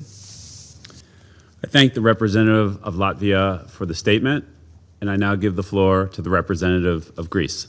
Thank you, Mr. President. I wish to thank today's briefers, USGs DiCarlo, Lacroix, and Fletcher for their thorough remarks. I also wish to thank Ms. Lynn Harfouche for her compelling message. I welcome the presence of the permanent representatives of Lebanon, Israel, the Syrian Arab Republic, and Cyprus in today's meeting. Greece, alongside France, Denmark, Latvia, and the UK, called for today's briefing due to the dangerous escalation in Lebanon, an escalation which bears serious consequences for the civilian population and for UNIFIL peacekeepers. Mr. President, Lebanon is the victim of a war it did not choose. We strongly condemn the attacks of Hezbollah acting in support of Iran against Israel, which triggered this round of escalation. Hezbollah constitutes a threat to regional stability. Hezbollah has no right to unilaterally drag the Lebanese people into misery and despair. The Lebanese state is the sole legitimate authority which can conduct military operations and define Lebanon's foreign relations. Hezbollah must disarm immediately and stop all actions against Israel. In the midst of these developments, we welcome and commend the decision of the Lebanese Council of Ministers to ban Hezbollah's military activities. The resolve of the Lebanese leadership to extend its exclusive control over arms is clear. It should be given a chance to bring security and prosperity to Lebanon. We should all be standing by their side. Its steadfast commitment did not falter in the face of developments. Instead, it seems to have been strengthened. We reaffirm our support for the territorial integrity, sovereignty, and political independence of Lebanon. Lebanese sovereignty must be fully respected and civilians must be protected in accordance with international law. Mr. President, as the spiral of escalation accelerates, we call for maximum restraint and the protection of civilians and infrastructure. Restraint can be a virtue in times of crisis, and indicative of strength and resolve, not weakness. As the Greek Prime Minister said in his telephone conversations with the leaders of Israel and Lebanon, Greece recognizes the right of Israel to defend itself according to international law. However, further escalation must be avoided, similar to the undertaking of prolonged large-scale military operations in the Lebanese south, which risks plunging the region in more instability and conflict. Full respect of Security Council Resolution 1701 and the ceasefire agreement of 2024 is a prerequisite for stability. As our briefers described, Lebanon is faced with a profound humanitarian challenge. More than 700,000 civilians have been displaced, while dozens are dead and injured, and children are caught in the midst of this chaos. The risk of instability spilling over to the broader region in the form of extensive refugee flows is all too real. According to the International Organization for Migration, some 50,000 Syrians left Lebanon for Syria in the past week alone. Greece is participating in international humanitarian efforts in support of Lebanon and its reconstruction. We stand ready to participate in the conference in support of the Lebanese armed forces in Paris, spearheaded by France and Saudi Arabia, when it takes place. We also continue to assist Lebanon in its efforts to forge strong state institutions, including the LAF. It is a pledge made by the Greek Prime Minister to President Aoun, which has already produced concrete results. These include the recently procured defense material to the Lebanese armed forces to enhance their capabilities. We are committed to continuing our support to the Lebanese armed forces. At the same time, also, in line with the latest communication between our Prime Minister and President Aoun, we remain in constant contact with the competent Lebanese authorities. We are finalizing our contribution to address the grave humanitarian crisis on the ground. Mr. President, Greece condemns the incident resulting in the injury of 3 UNIFIL Ghanaian peacekeepers amidst heavy firing. The safety and security of UN personnel and property must be respected at all times. We call on parties to engage constructively through dialogue and diplomacy, potentially turning a crisis into an opportunity for long-term peaceful coexistence in the region. In this context, we welcome the Lebanese leadership's openness to engage diplomatically with Israel towards a peaceful settlement. In conclusion, as the Greek Prime Minister stated alongside the French and Cypriot presidents in the Republic of Cyprus yesterday, Lebanon, which we fully support, merits a better future, certainly one beyond the plans and purposes of other outside forces. I thank you. I thank the representative of Greece for the statement, and I now give the floor to the representative of the Russian Federation. President, we thank USG for Political and Peace-Building Affairs, Rosemary DiCarlo, USG for Peace Operations, Jean-Pierre Lacroix, and USG for Humanitarian Affairs, Tom Fletcher, for the detailed briefings on the situation in Lebanon. We've carefully listened to civil society representatives.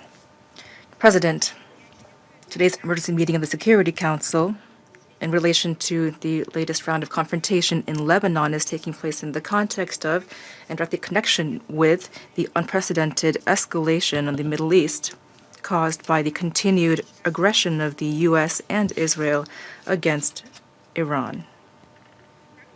However, our Western partners might try to turn things on their heads and misportray what is happening.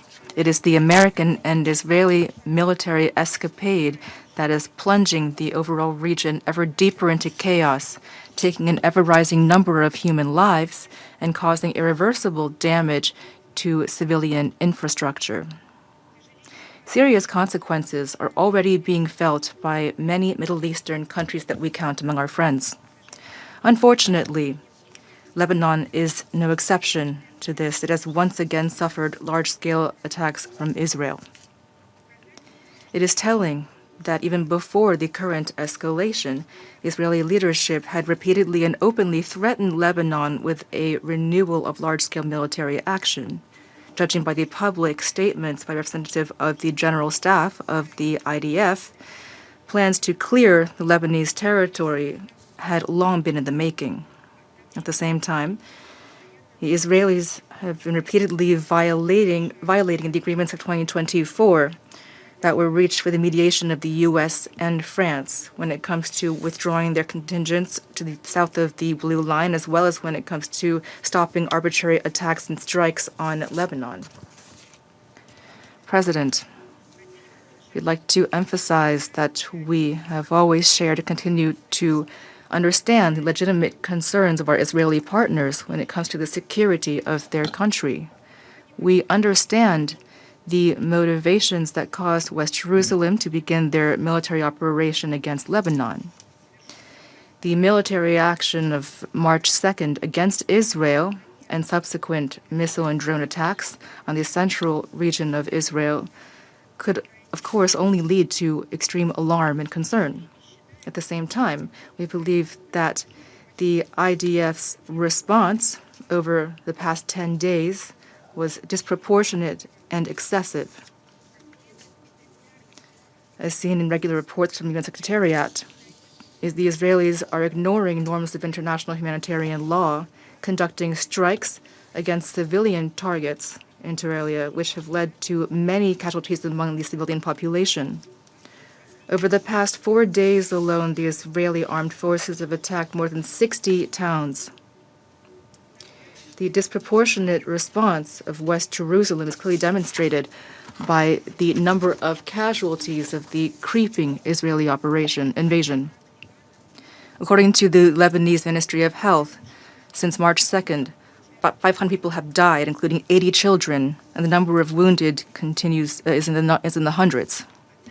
At the same time, on a near daily basis, the Israeli command is publishing evacuation warnings for densely populated regions of Lebanon, including the southern and capital suburbs, leading to mass panic among local residents. Hundreds of thousands of people have been forced to flee their homes and seek shelter. The number of IDPs is estimated at 400 to 800,000 people, which, given the dire socioeconomic situation of Lebanon, will inevitably lead to problems with meeting basic needs, including access to food. President, the continued escalation, besides the dire humanitarian consequences, is jeopardizing the protection and integrity of cultural heritage in Lebanon. During the previous Israeli military campaign, we witnessed the serious damage done to historic monuments of the Arab Republic, including sites in Baalbek and Tyre, which were on the UNESCO World Heritage List.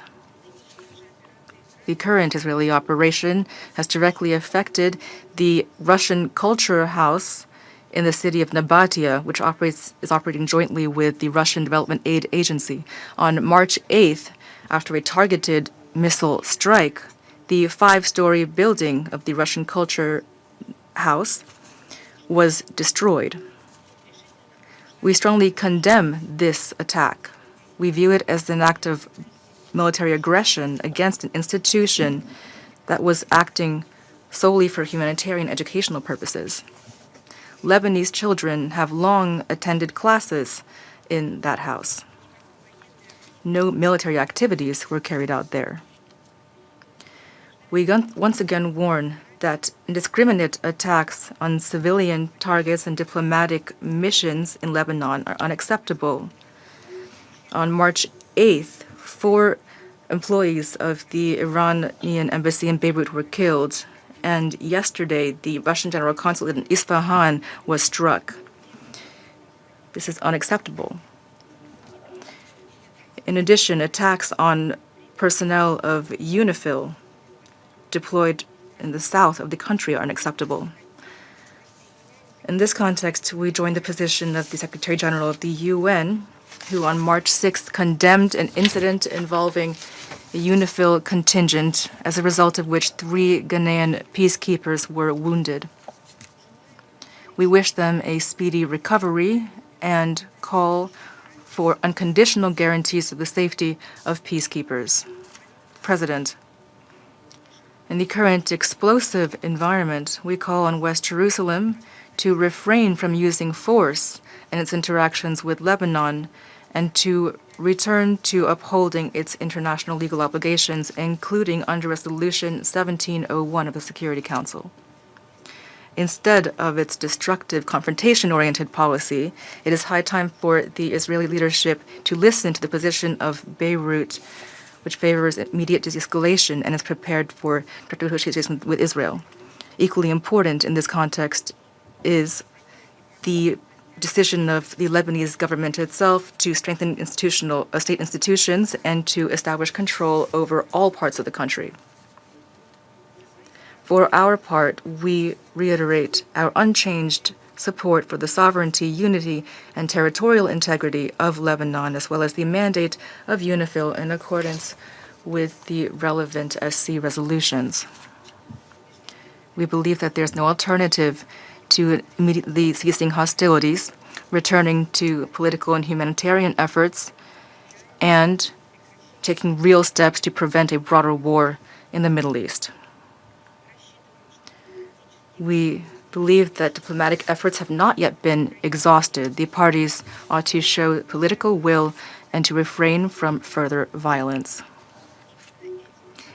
These were our aims in preparing the Russian draft resolution in the Security Council on the escalation in the Middle East, distributed a few days ago, which will be examined today in the Council. Our document, unlike the text promoted by our colleagues from Bahrain, is non-confrontational in nature and takes into account the regional dimension of current events, including the suffering of the Lebanese people. Thank you.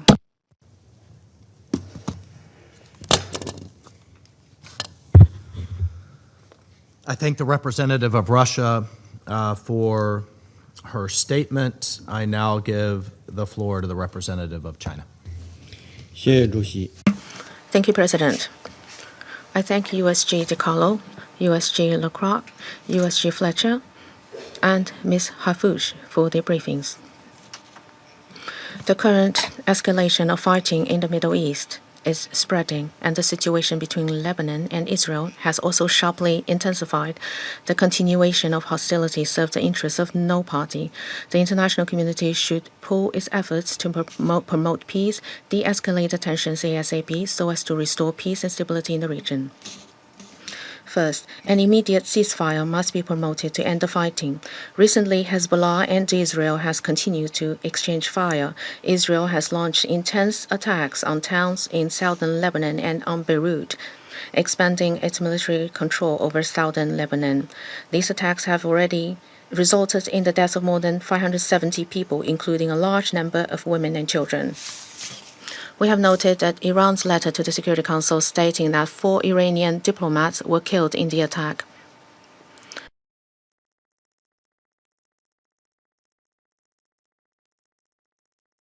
Now, we call on all parties to cease hostilities, promote de-escalation, and fulfill their obligations under international law, in particular international humanitarian law. Israel should immediately withdraw its troops from Lebanon. We welcome the positive statement by the Lebanese government expressing its commitment to ending the conflict and support safeguarding Lebanon's sovereignty, security, and territorial integrity. Second, Lebanon should be supported in stabilizing its domestic situation. The heavy shelling has dealt a severe blow to Lebanon's security and stability. More than 700,000 people have been displaced, and already difficult humanitarian situation has further deteriorated. The international community should increase assistance to Lebanon and support the Lebanese government in stabilizing domestic situation and ensuring the basic livelihood of the people. We have taken note of the decision by the Lebanese parliament to extend its term. We welcome the efforts of the Lebanese government to strengthen governance over the country and hope that all parties in Lebanon will actively engage in political dialogue and properly resolve the differences. Third, the safety of UNIFIL personnel must be effectively ensured. On March the 6th, an attack against UNIFIL injured 3 peacekeepers. China strongly condemns the attack and expresses its sympathies to the injured. Any deliberate attack on UN's peacekeepers constitutes a serious violation of international humanitarian law and Security Council Resolution 1701 and must be firmly opposed and held accountable. The current tensions once again highlights the important role of UNIFIL. China urges all parties to ensure the safety and freedom of movement of UNIFIL personnel so that the mission can effectively carry out its mandate. China stands ready to work with the international community to make unremitting efforts to calm the situation between Lebanon and Israel and to restore peace and stability in Lebanon and the Middle East region. Thank you, President.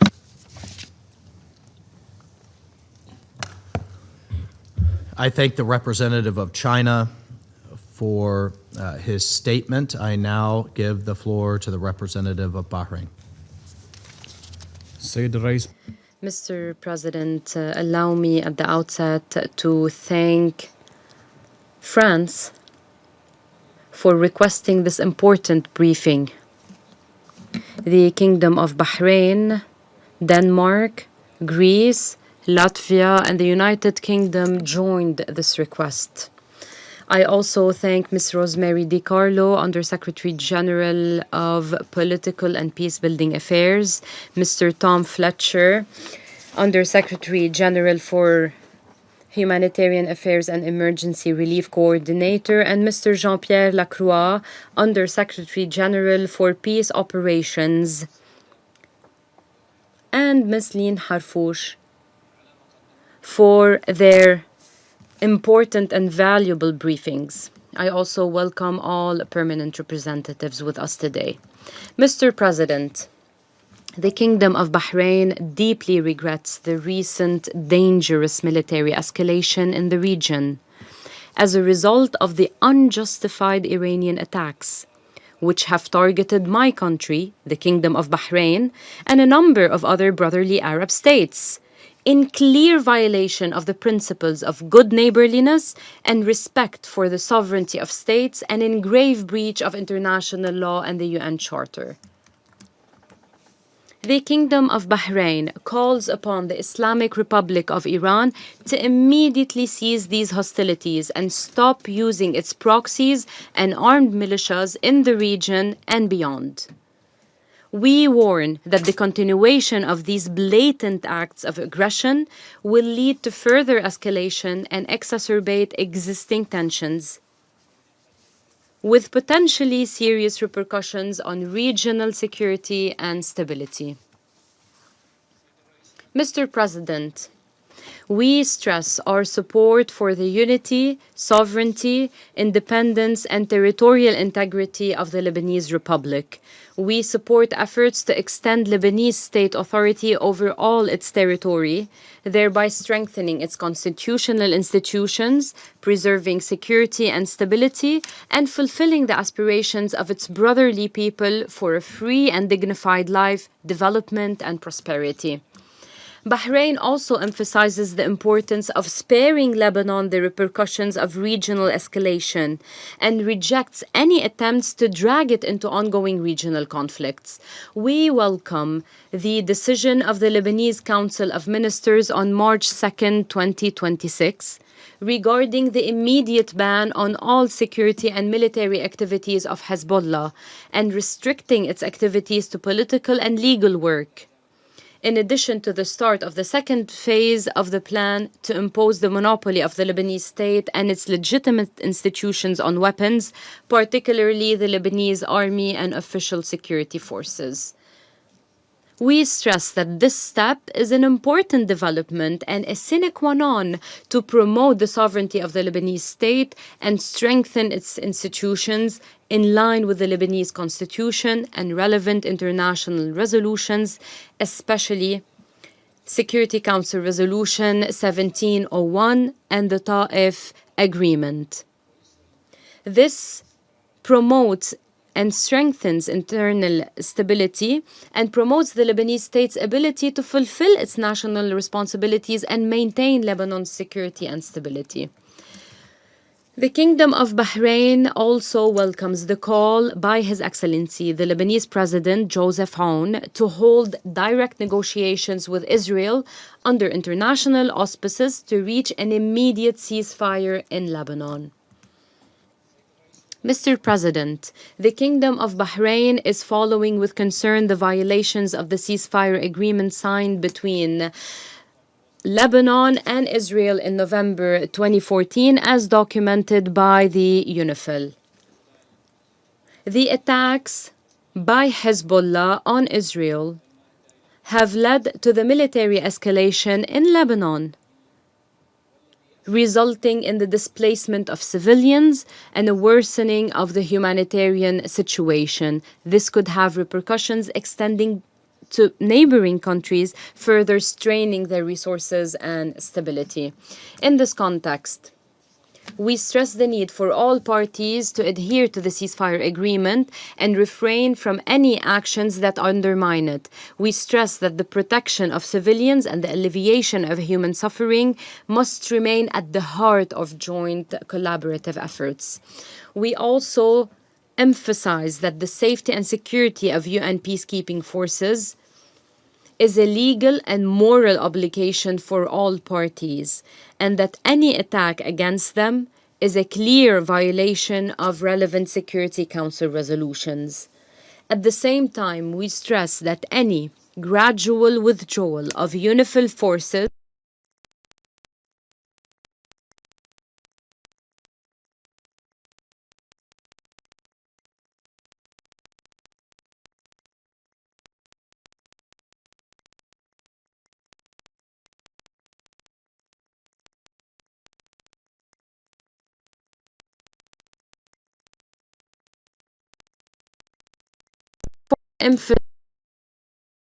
emphasize the importance of providing the necessary support to the Lebanese armed forces to effectively deploy in southern Lebanon and carry out its mandate in preserving Lebanon's sovereignty, security, and stability.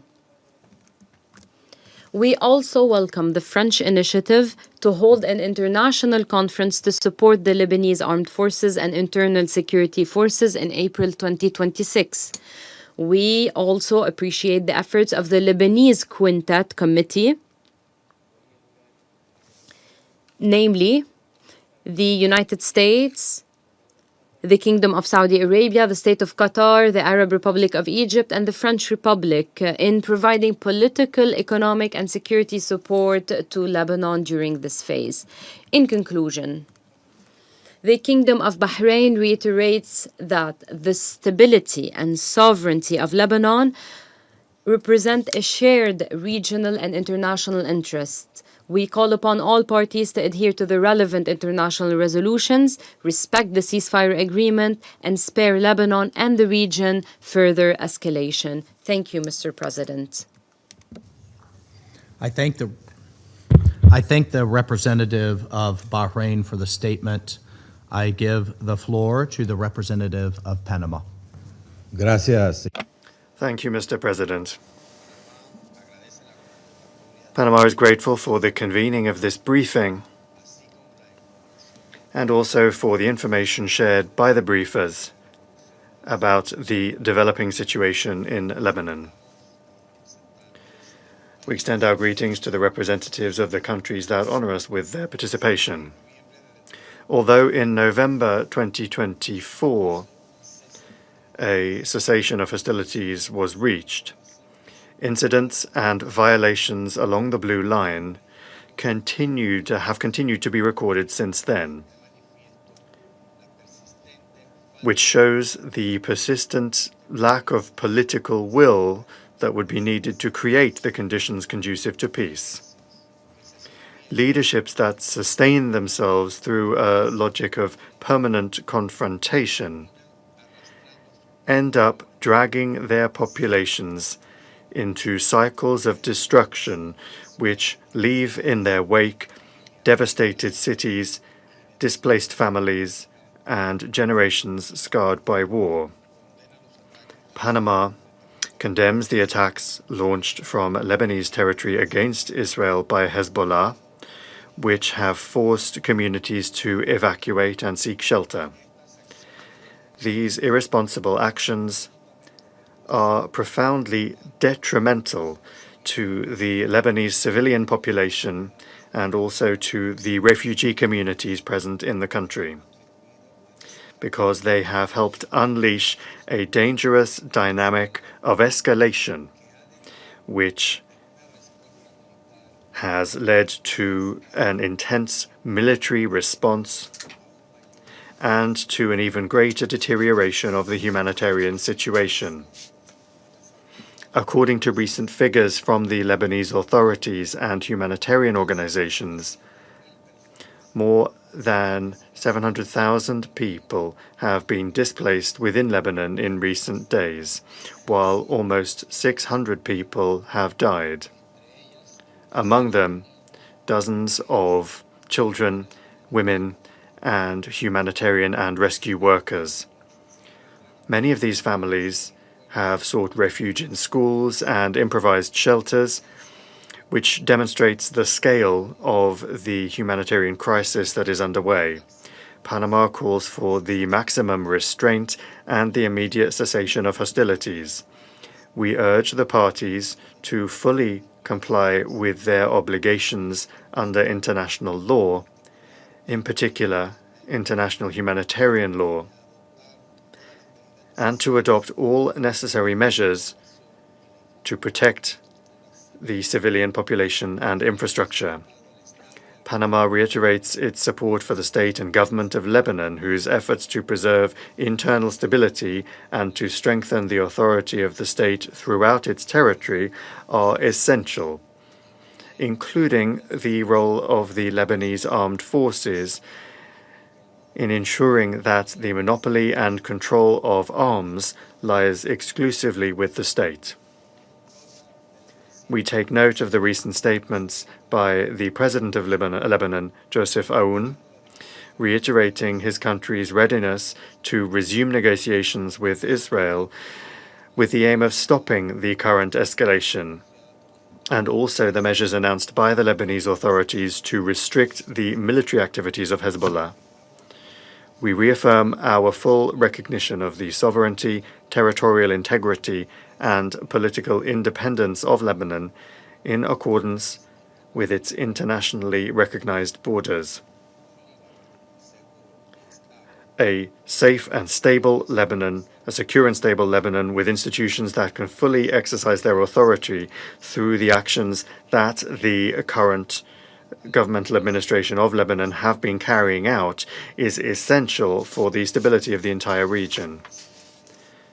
Mr. President, the support of the United Nations to preserve relative stability along the Blue Line in recent decades has been and continues to be essential in order to avoid greater escalations of violence.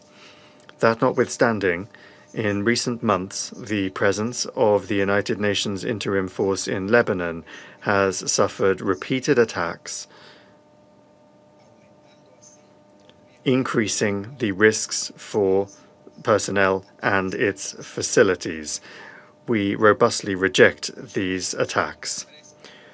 Last week, 3 blue helmets from the Ghana contingent were wounded while they were within a mission position in the south of Lebanon.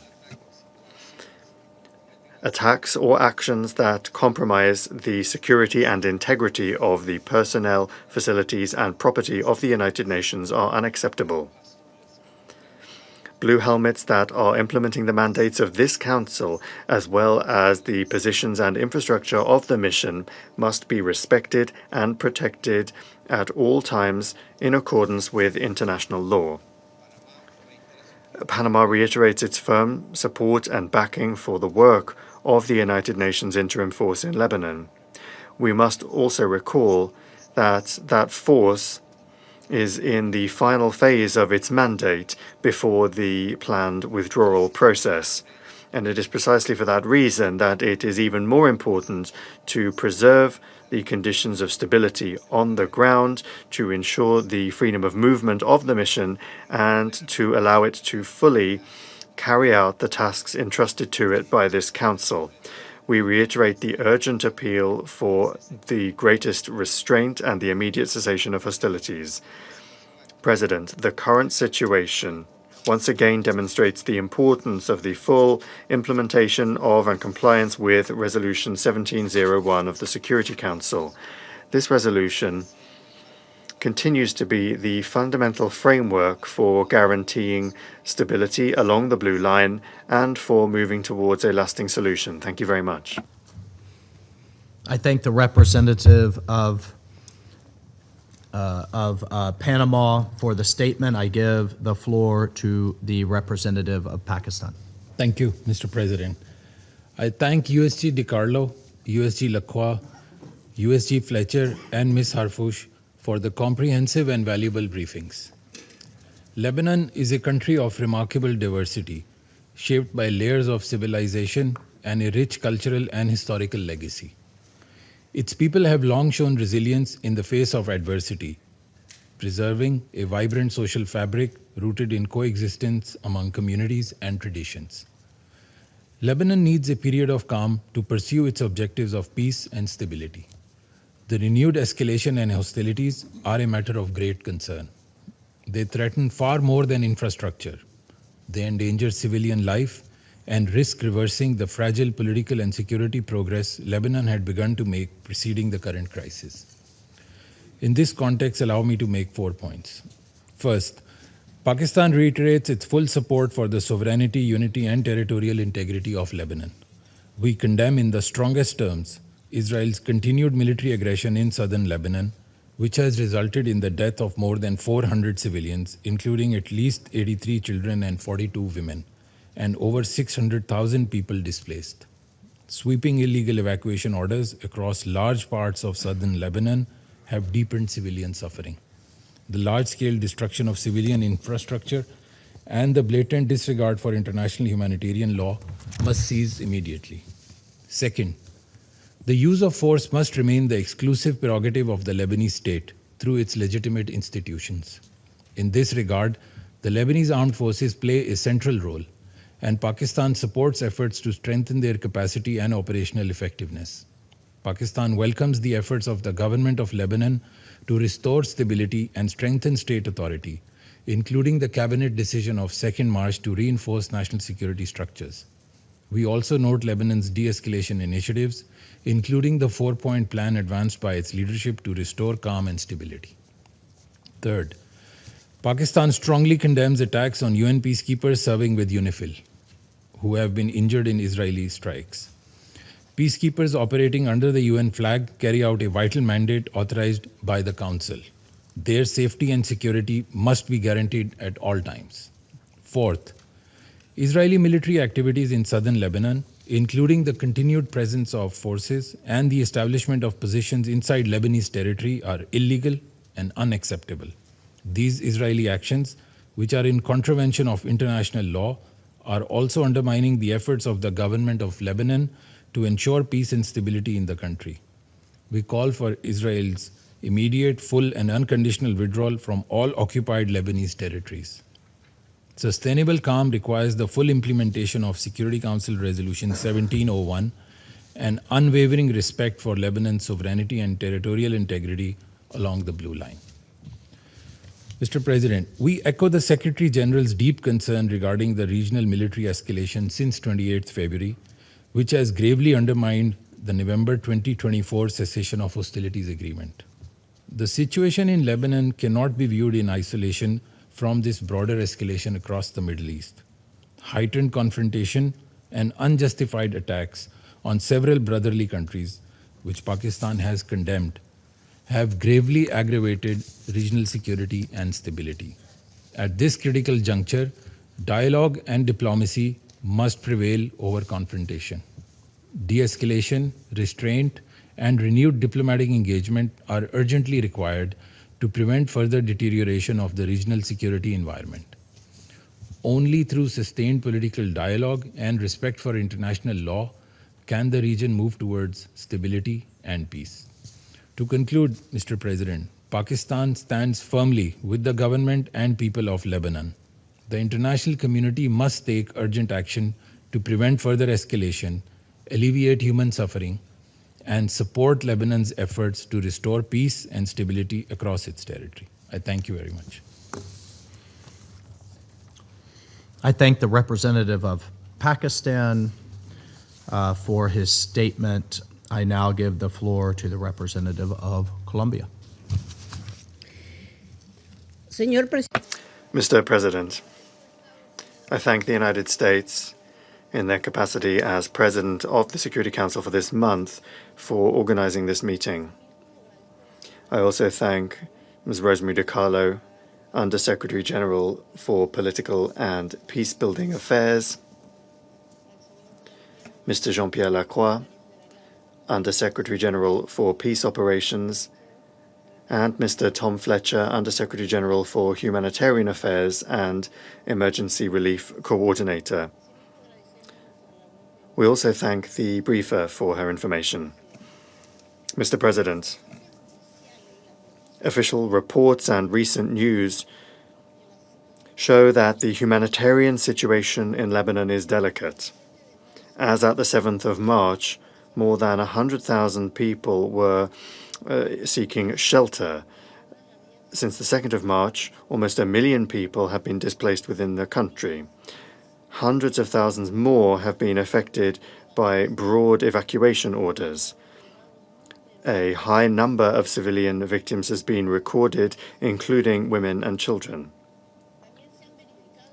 There have also been attacks verified against health care facilities, and the safety, security, and life of peacekeeping personnel has been compromised. This demonstrates a crisis that is progressing quickly and which requires an urgent international response.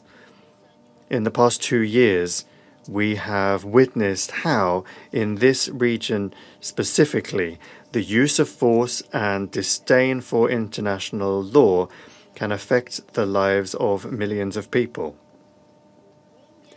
Colombia expresses its grave concern over the serious escalation seen in recent days in the region, and on the subject of this meeting, by the deterioration of the situation in Lebanon.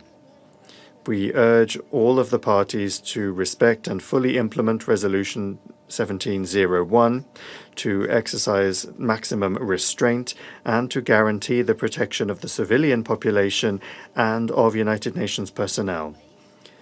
My country is convinced that it is essential to insist on a return to peaceful means, dialogue, mediation, and the existing dispute settlement mechanisms. They must be used urgently to facilitate a sustained de-escalation and to create the conditions that would make it possible to protect communities on both sides of the Blue Line.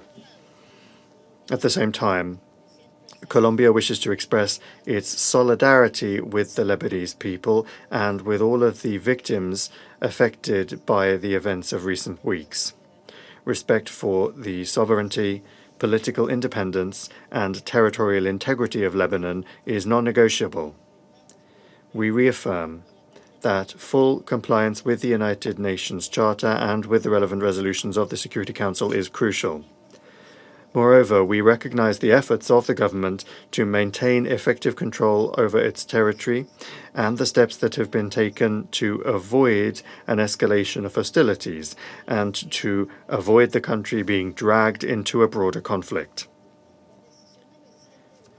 Recent decisions by the Lebanese government, including the 4-point plan announced by its president, are signs of the efforts being made to achieve a rapid de-escalation of the situation and to protect its population.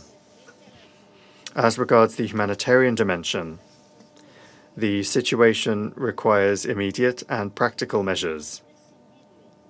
It is essential that safe corridors and access for assistance be facilitated, that security guarantees for humanitarian personnel be ensured, and that essential services be restored in areas affected by the hostilities. These actions are preconditions for the effective protection of civilians and for the stabilization of the situation on the ground. We recall that the parties are obliged to respect the relevant principles of international humanitarian law. Strict compliance with those obligations is essential in order to halt the deterioration and to preserve life and human dignity. Mr. President, Colombia condemns any attack on United Nations personnel and emphasizes that the protection of its personnel and the inviolability of its facilities is essential.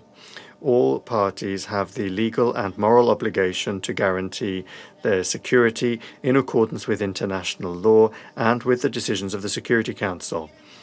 Any threat or attack undermines the UN's ability to maintain international peace and security, as well as to verify incidents and to provide humanitarian assistance. We wish to condemn the attack that took place on the 6th of March, and we express our solidarity with the members of the mission that were affected. UNIFIL continues to play an essential role, working with dedication to prevent the escalation of tensions and to protect civilian communities. Colombia reiterates its support and gratitude for the members of the mission, with the understanding that their work in such a complex context is essential. Thank you very much.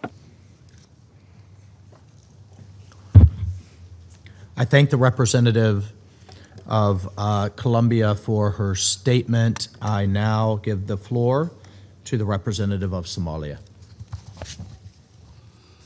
Thank you, Mr. President. I have the honor to deliver this statement on behalf of the A3, namely the Democratic Republic of Congo, Liberia, and my own country, Somalia. We thank USG DiCarlo, USG Lacroix, and USG Fletcher for their comprehensive briefings. We also thank Ms. Lynn Harfouch for her valuable contribution. We welcome the participation of the representative of Lebanon in today's meeting. The A3 views the escalation of hostilities in Lebanon since the beginning of March with the utmost gravity and concern. We are deeply alarmed by the mounting toll on human life and the destruction of civilian infrastructure, including densely populated residential areas. Furthermore, as reported by UNICEF, nearly 700,000 people, including 200,000 children, have been forced from their homes, adding to the tens of thousands already uprooted from previous attacks. In that regard, we call for the protection of civilians and full adherence to international humanitarian law and international human rights law. The A3 is also gravely concerned about the March 6th incident against the United Nations Interim Force in Lebanon, UNIFIL, which resulted in injuries to 3 Ghanaian peacekeepers at their position in Al-Ghawza. This is a stark reminder of the perils faced by peacekeepers in Lebanon. The safety and security of United Nations personnel and property are not negotiable. They must be respected at all times and without exception. We wish a swift and complete recovery to all the injured peacekeepers. Mr. President, the A3 reaffirms its unwavering commitment to Lebanon's sovereignty, territorial integrity, unity, and political independence. Lebanon must not become a theater for proxy confrontations or unilateral territorial expansions. Respect for the blue line and the cessation of hostilities by all actors are essential for stability and the full implementation of United Nations Security Council Resolution 1701. We acknowledge the critical role UNIFIL continues to play in maintaining stability along the blue line. Its presence remains a critical element for the collective efforts to achieving peace in Lebanon and contribute to de-escalation. At the same time, the A3 underscores the importance of enhancing the capacity of the Lebanese armed forces to assume full responsibility for the defense of Lebanese territory. We urge the international community to intensify its support, including equipment, materials, and financial assistance to ensure their effective and sustainable deployment south of the Litani River. To conclude, Mr. President, the A3 calls for an immediate cessation of hostilities and an urgent return to the parameters of the 2024 ceasefire agreement. We emphasize that a renewed commitment to Resolution 1701 remains the primary framework for long-term stability. It's imperative that all parties prioritize dialogue and diplomacy over kinetic action to prevent a full-scale regional conflagration. Achieving a comprehensive, just, and lasting peace in the Middle East is only viable through genuine commitment to diplomacy in accordance with international law and the UN Charter.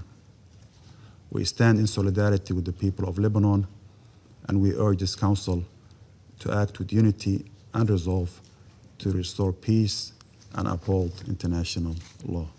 I thank you. Thank you to the representative of Somalia for the statement. I shall now make a statement in my capacity as the representative of the United States. I add my thanks and appreciation to all of our briefers today. Colleagues, the United States condemns the attacks that Hezbollah, a longtime proxy of the Iranian regime, has launched against Israel. Hezbollah has yet again made it clear that it does not represent nor does it defend the people of Lebanon. It defends the interests of the Iranian regime. It is nothing more than a proxy and, frankly, an obstacle to Lebanon becoming a peaceful, stable, and functioning state, something I think we all would like to see and encourage. We recognize Israel's legitimate security needs and its right to defend itself from the Iranian regime and Hezbollah, which are two sides of the same coin. And we ask all of you, we ask our colleagues, how long will the world continue to tolerate the Iranian regime as the world's largest state sponsor of terrorism, sowing havoc around the world as it seeks to export its so-called revolution? I ask you, what country can legitimately say it's better off or more stable because of Iranian influence over the decades? Yemen? No. Lebanon? No. Syria? Absolutely not. Iraq? No. They're all trying to rid themselves of this cancer that has spread over the decades, this disease of instability and chaos. Thankfully, the United States and this administration is taking bold action to do just that. But to the end of ridding itself of this violence, death, and destruction, the United States welcomes the absolutely historic, and we should recognize it for what it is. We welcome the March 2nd decision of the Lebanese Council of Ministers to immediately prohibit Hezbollah's military and security activities. We applaud them. As the government of Lebanon said in its letter to this council on March 2nd, these activities, the activities of Hezbollah, disregard the will of the majority of the Lebanese people. In fact, it's endangering them. That statement is an absolutely historic milestone on the road to ending Hezbollah's long and destructive influence in Lebanon. The next milestone is implementation, and Lebanon's security services must enforce this policy and prosecute those who violate it. Now is the time for the government of Lebanon to take back control of the entirety of its country. The United States absolutely supports that endeavor and that mission. We urge our friends in Lebanon to not let this moment slip away. Our message is clear: take your country back. And we are all too happy to apply the time and treasure necessary to do that. The United States also commends the actions of the Lebanese government to expel Iran's Islamic Revolutionary Guard Corps, the IRGC, which has undermined Lebanese sovereignty for decades and provides oxygen, provides money, provides weapons to Hezbollah's terrorist plots in Lebanon and across the globe. The world must now come together in supporting Lebanon's efforts. The world must come together now in supporting Lebanon's efforts to exercise its sovereignty across every inch of Lebanese territory. The United States stands with the Lebanese people who were dragged into yet another war by Hezbollah at the behest of Iran. We are responding to the civilian consequences of this recklessness by providing immediate, life-saving humanitarian assistance to hundreds of thousands of now displaced Lebanese. Since 2012, the United States has provided more than $4.4 billion in humanitarian assistance to support Lebanon. And we commend the many humanitarians on the ground who are aiding in this effort. We also express our hopes for the full recovery for the UNIFIL peacekeepers who were recently injured. Peacekeepers take on exceptional risks in these conflict zones for the advancement of peace and security. We recognize that, and we call on all parties to respect the safety and security of these men and women as they assume this important role. Colleagues, the international community must unite in supporting the Lebanese government and our Israeli partners in the full implementation of Resolution 1701. I think we've seen real progress in that regard. This council must condemn all acts that undermine Resolution 1701, and the way forward involves the international community standing firmly in support of Lebanon's efforts to exercise its territorial sovereignty and restore state authority. And we will continue to work alongside partners to create lasting peace and security in Lebanon. I thank you. I will resume my function as President of the Council, and I give the floor to the representative of Lebanon for his statement. Mr. President, at the outset, I thank you for convening this emergency session at the request of the French Republic, supported by the United Kingdom, Greece, Denmark, Latvia, and the Kingdom of Bahrain. I also thank Ms. DiCarlo, Mr. Lacroix, Mr. Fletcher, and Ms. Harfouch for the briefings they provided. Mr. President, we meet today at a moment when Lebanon finds itself trapped in a war that it did not choose between Israel and Hezbollah. Israel, which shows no respect for the laws of war and persists in its attacks on Lebanon, and Hezbollah, whose military and security activities have been banned and deemed illegal by the Council of Ministers. Once again, we are confronted with a painful reality that serves neither Lebanon nor the Lebanese people, who are facing death, devastation, and displacement.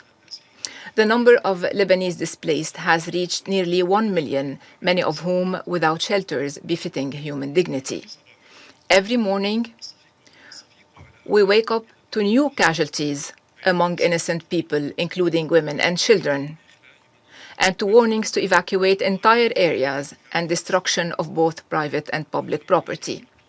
This creates extremely difficult conditions for the Lebanese government, which is striving to put Lebanon back on the path of recovery and reform and to rebuild its institutions. Mr. President, we wish to highlight that the Lebanese government has clearly expressed its full rejection and condemnation of the rocket attack claimed by Hezbollah on the 2nd of March. As we informed you in our letter on that same day, our government affirmed that this attack contradicts its decisions regarding the exclusive authority of the Lebanese state over matters of war and peace, and contradicts the principle of refusing to drag Lebanon into the ongoing regional war. This act also constitutes a violation of the cabinet's resolutions and aims at undermining the credibility of the Lebanese state.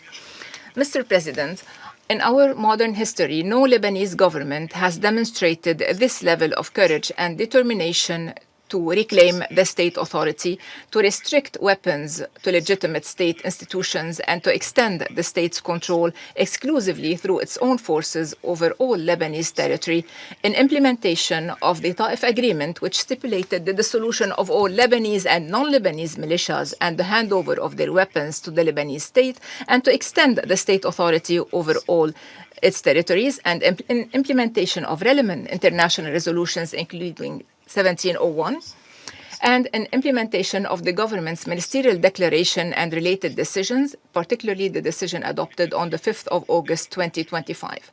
We recall that on the 2nd of March, the government issued a decision requiring the immediate prohibition of all Hezbollah military and security activities, deeming them illegal and compelling Hezbollah to hand over its weapons to the Lebanese state and to confine its work exclusively to political activity within constitutional and legal frameworks.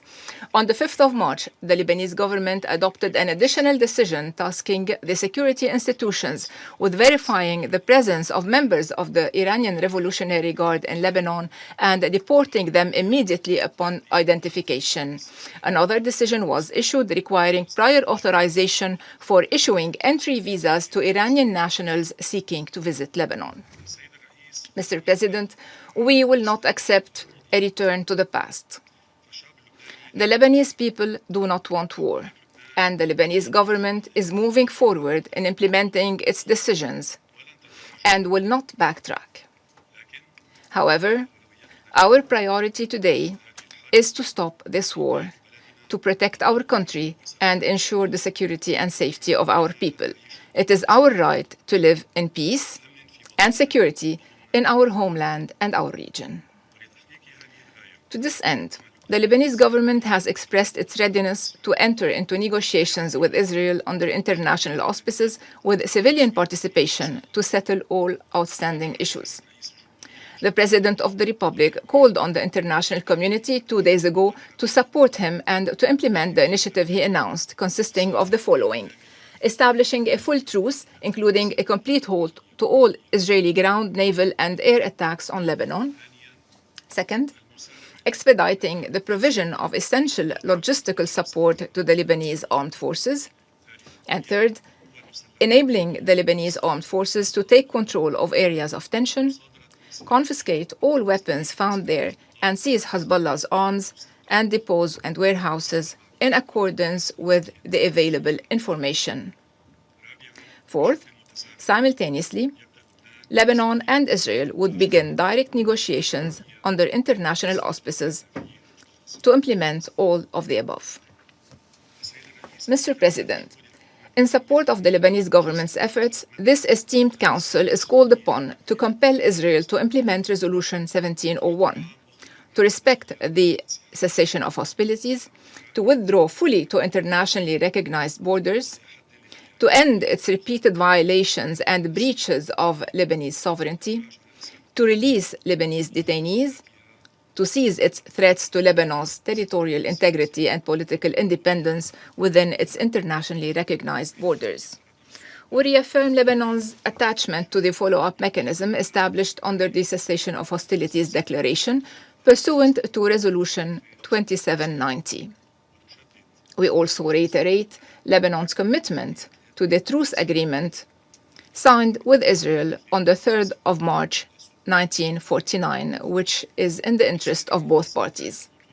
Mr. President, we must also reiterate our condemnation of Iran's deliberate and unjustified attacks targeting the Gulf Cooperation Council states, the Hashemite Kingdom of Jordan, Iraq, and Syria. We express our full solidarity with these countries. We also condemn the attacks targeting Turkey, Azerbaijan, and Cyprus. We strongly denounce these reprehensible acts which Lebanon rejects unequivocally and without reservation. We also condemn the attacks against the UNIFIL from any source. We renew our gratitude to the UNIFIL, to the troop contributing countries, and to all personnel serving within this force, especially those who lost their lives in Lebanon in service of international peace and security. We strongly condemn the targeting of the Ghanaian battalion headquarters and express full solidarity with Ghana and UNIFIL's command, wishing the injured a swift recovery. Finally, Mr. President, Lebanon is facing an extremely dangerous moment and a true humanitarian catastrophe. While we work tirelessly to alleviate the suffering of our people and meet their basic humanitarian needs, any support or assistance to help ease the burden of this crisis is welcome and greatly appreciated. We reiterate once again that Lebanon will not accept to be turned into an arena for settling scores. We will continue striving to lead our nation out of this ordeal stronger and more resilient. Thank you, President. I thank the representative of Lebanon for the statement. I now give the floor to the representative of Israel. Thank you, Mr. President. First, I would like to congratulate the United States for taking the presidency for the month of March, and I also would like to thank the briefers. Mr. President, since the 2nd of March, Hezbollah has launched wave after wave of attacks against Israel. More than 880 rockets and missiles, more than 60 UAVs, more than 15 anti-tank guided missiles. Hezbollah itself has been clear about why, and I quote, to avenge the deaths of Ayatollah Khamenei, not to defend Lebanon, not to protect Lebanese citizens, but to serve the agenda of the Iranian regime. Just days ago, they vowed to fight to the last breath. As we sit here today, Israeli families are running to bomb shelters as Hezbollah launches new attacks toward our communities. That is the reality we face. That is why Israel is now operating in Lebanon to stop this threat. Mr. President, to understand where we are today, we must look at what has happened since October 7th. For years, Hezbollah grew into one of the most powerful non-state armed organizations in the world. It began way back in the 80s, when Lebanon was in the middle of a civil war. But over time, it became something more dangerous, a proxy army built by Iran, funded by Iran, trained by Iran, armed by Iran. By 2024, Hezbollah had between 150,000 and 200,000 rockets and missiles. Think about that. The largest arsenal ever held by a non-state actor. Think about your countries. Most of your countries do not have the capacity of 200 missiles and rockets. A war machine built over decades with one purpose, Israel's destruction. After Hamas's October 7th attacks, Hezbollah opened a second front from Lebanon.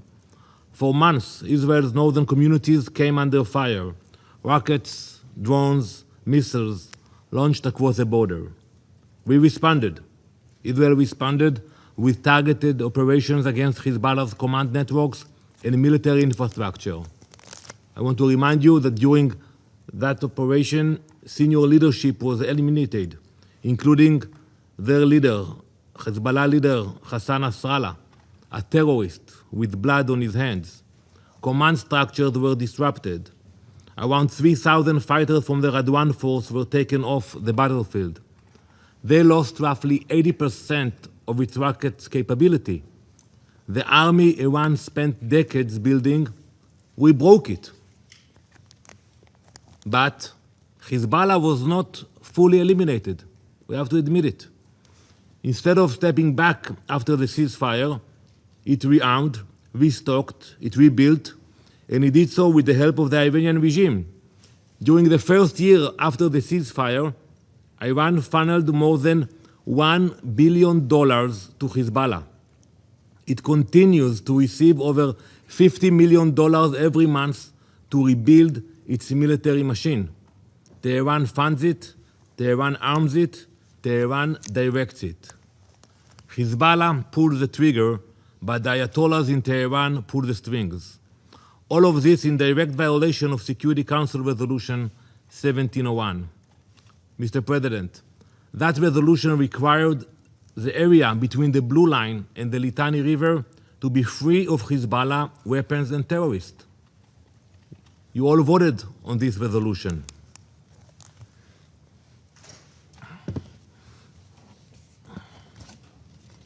I want to show you this map, which shows launch sites used by Hezbollah to fire rockets, missiles, and drones toward Israel. You know, look where they are. All those dots are south of the Litani River. Hezbollah should not be there. And from these locations, on the first day of these attacks, Hezbollah launched missiles toward Israel. You know, one of the villages here, the village of Bargoz, small village, we have the intel about it. When they send a missile from those areas, southern of the Litani, it takes 30 seconds for the missile to land in Israel, in the northern part of Israel. 30 seconds. Imagine for a minute that you are driving with your family in your car and you hear the sirens and you have 30 seconds. You have to stop the car, you have to look for a shelter, and you have to decide which child you take first to the shelter if you cannot carry all of them. 30 seconds, that's what it takes. Mr. President, since the ceasefire came into effect, Israel has submitted 929 enforcement requests asking the Lebanese armed forces to dismantle Hezbollah infrastructure, launch sites, weapons depots, underground bunkers. However, the efforts of the Lebanese armed forces were not sufficient. Sites that were identified were not dismantled. Sometimes they came there, they took the pictures, and that was it. And today Hezbollah continues to fire rockets at Israel from those same areas. Last August, the Lebanese government instructed its military to prepare a plan to disarm armed militias in the country. We welcomed that decision. It was a momentous step. We also commend the recent statements of Prime Minister Salam declaring Hezbollah's current military activity against Israel illegal. Those are the right words, but the reality on the ground tells a different story. So I ask the Lebanese government, if Hezbollah is being dismantled, where is the evidence? Where are the operations against their launch sites? Where are the seizures of their weapons? Where is your military? Ambassador Arafa, Lebanon now stands at a pivotal moment in its history. The time has come to decide. Will Lebanon stick to declarations or actually act? Because the question before you is very simple. Who controls Lebanon? The Lebanese government or Hezbollah, acting on behalf of the Ayatollahs in Tehran? Lebanon has a national army of more than 72,000 soldiers. Mobilize them, train them, empower them with the authority and resources to assert the sovereignty of the Lebanese state. We support peaceful negotiations. You know that. We spoke before the last operation. But today, as we speak, there are only two options on the table. Either the Lebanese government takes real action to restrain Hezbollah, or Israel will use its strength to dismantle this terrorist organization. There are no other options. You know, we can meet and talk in Akora, wherever you want, but not while Hezbollah is sending missiles into Israel. So Israel is acting. In recent days, the IDF has struck Hezbollah command centers and military infrastructure across southern Lebanon. The IDF has also carried out strikes against assets of Al-Qard al-Qassam network, Hezbollah's financial system used to fund its terrorist activity and rebuild its military capabilities. We have issued evacuation notices to protect Lebanese civilians because we face an enemy that deliberately places them in harm's way. Hezbollah hides behind civilians in Lebanon and firing at civilians in Israel. Mr. President, believe me, Israel does not want to be operating inside Lebanon. But Israel will not accept rockets fired at our people. As we speak, the Iranian regime is losing. And like many failing regimes, it is lashing out at its neighbors across the region, indiscriminately attacking civilians. You will meet at 3 p.m. to discuss that. And its proxy Hezbollah is doing exactly the same to Israel. Many countries in our region have drawn the right conclusion. They are distancing themselves from Tehran, strengthening their defenses, protecting their sovereignty. Lebanon now faces that same choice. Israel will continue confronting the terror network built by Tehran, and we will do whatever is necessary to ensure that rackets and terror can no longer threaten our people. Thank you, Mr. President. I thank the representative for Israel for the statement. I now give the floor to the representative of the Syrian Arab Republic. Thank you, Mr. President.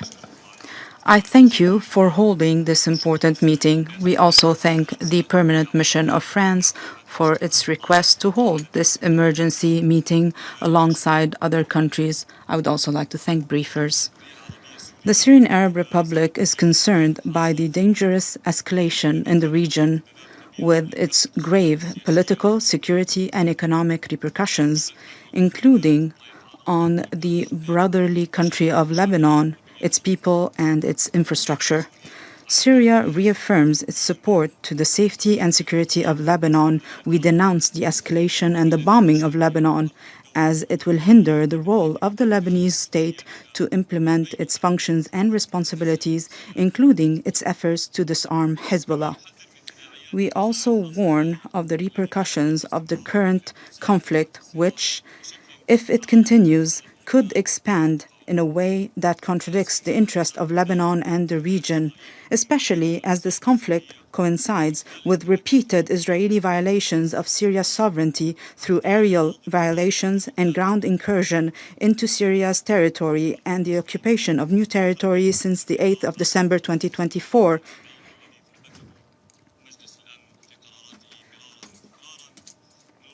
We also welcome in this regard, Mr. President, and we thank the efforts of the United States, led by President Trump, for its role to mediate to resolve this issue.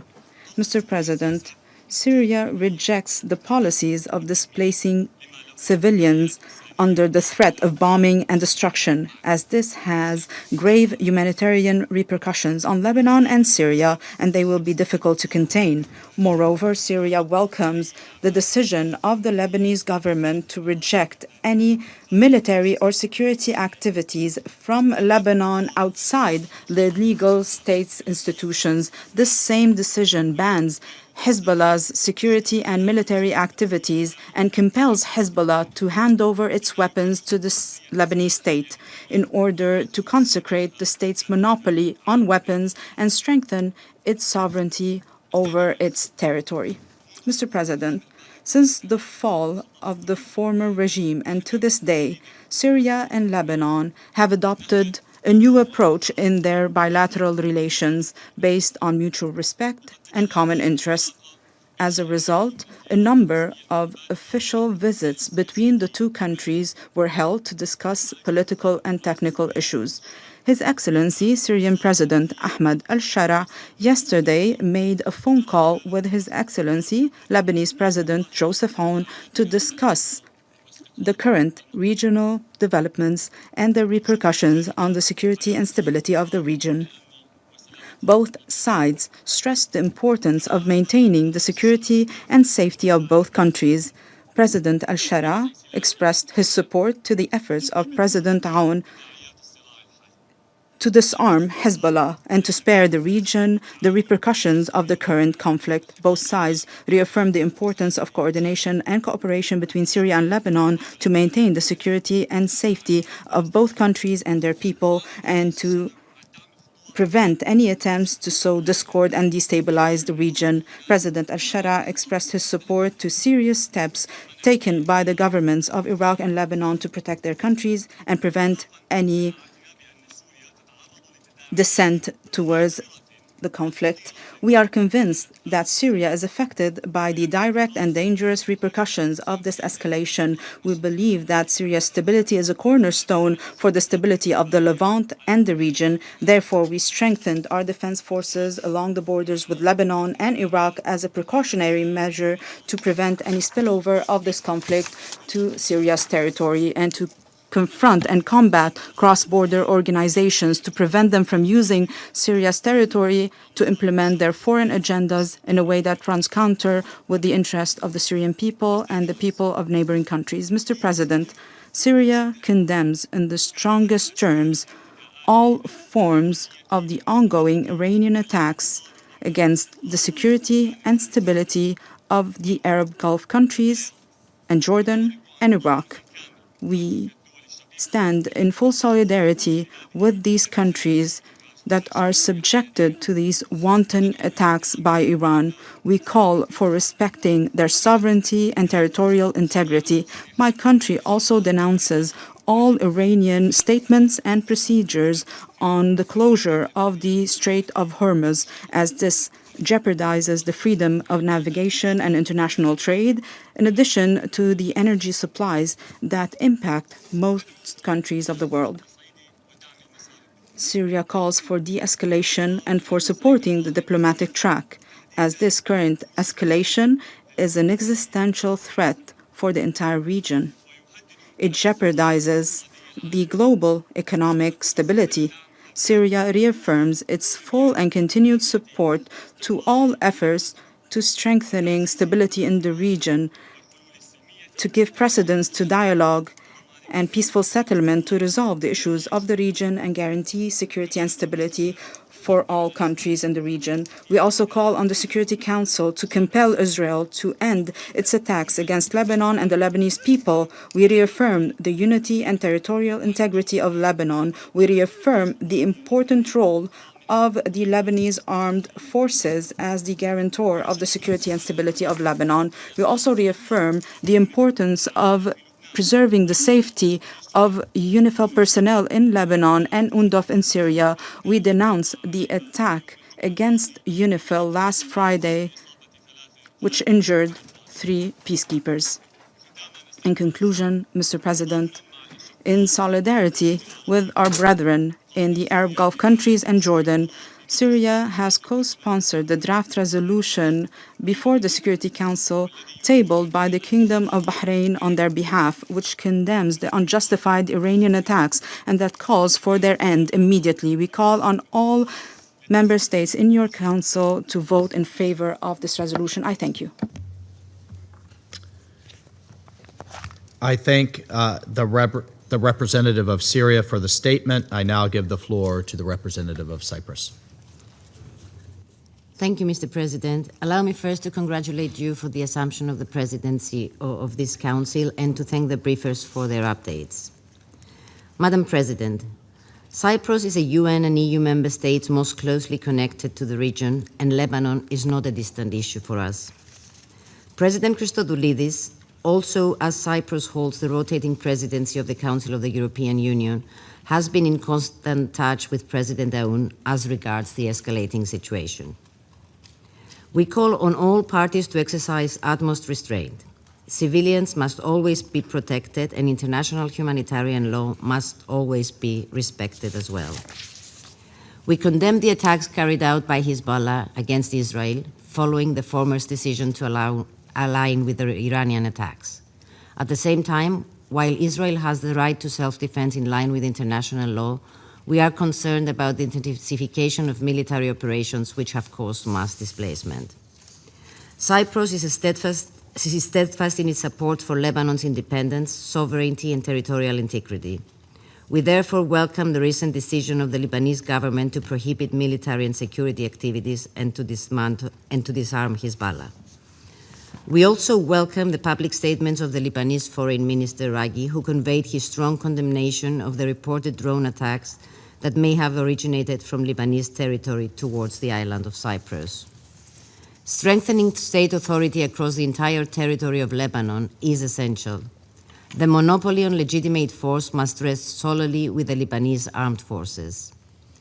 Cyprus has long supported the Lebanese armed forces and will continue to do so as a strategic priority. We will continue providing training and financial assistance, including through our participation in the Military Technical Committee for Lebanon. The full implementation of the United Nations Security Council Resolution 1701 remains essential for restoring stability along the Blue Line. Cyprus condemns the attacks against UNIFIL and reiterates its strong support to the force and its mandate. Allow me also to express our solidarity with the Ghanaian government whose contingent was attacked. UNIFIL peacekeepers' safety and security must be ensured at all times. Diplomacy remains the best path forward to lasting de-escalation. I thank you, Mr. President. I thank the representative of Cyprus for the statement. There are no more names inscribed on the list of speakers, and the meeting is adjourned.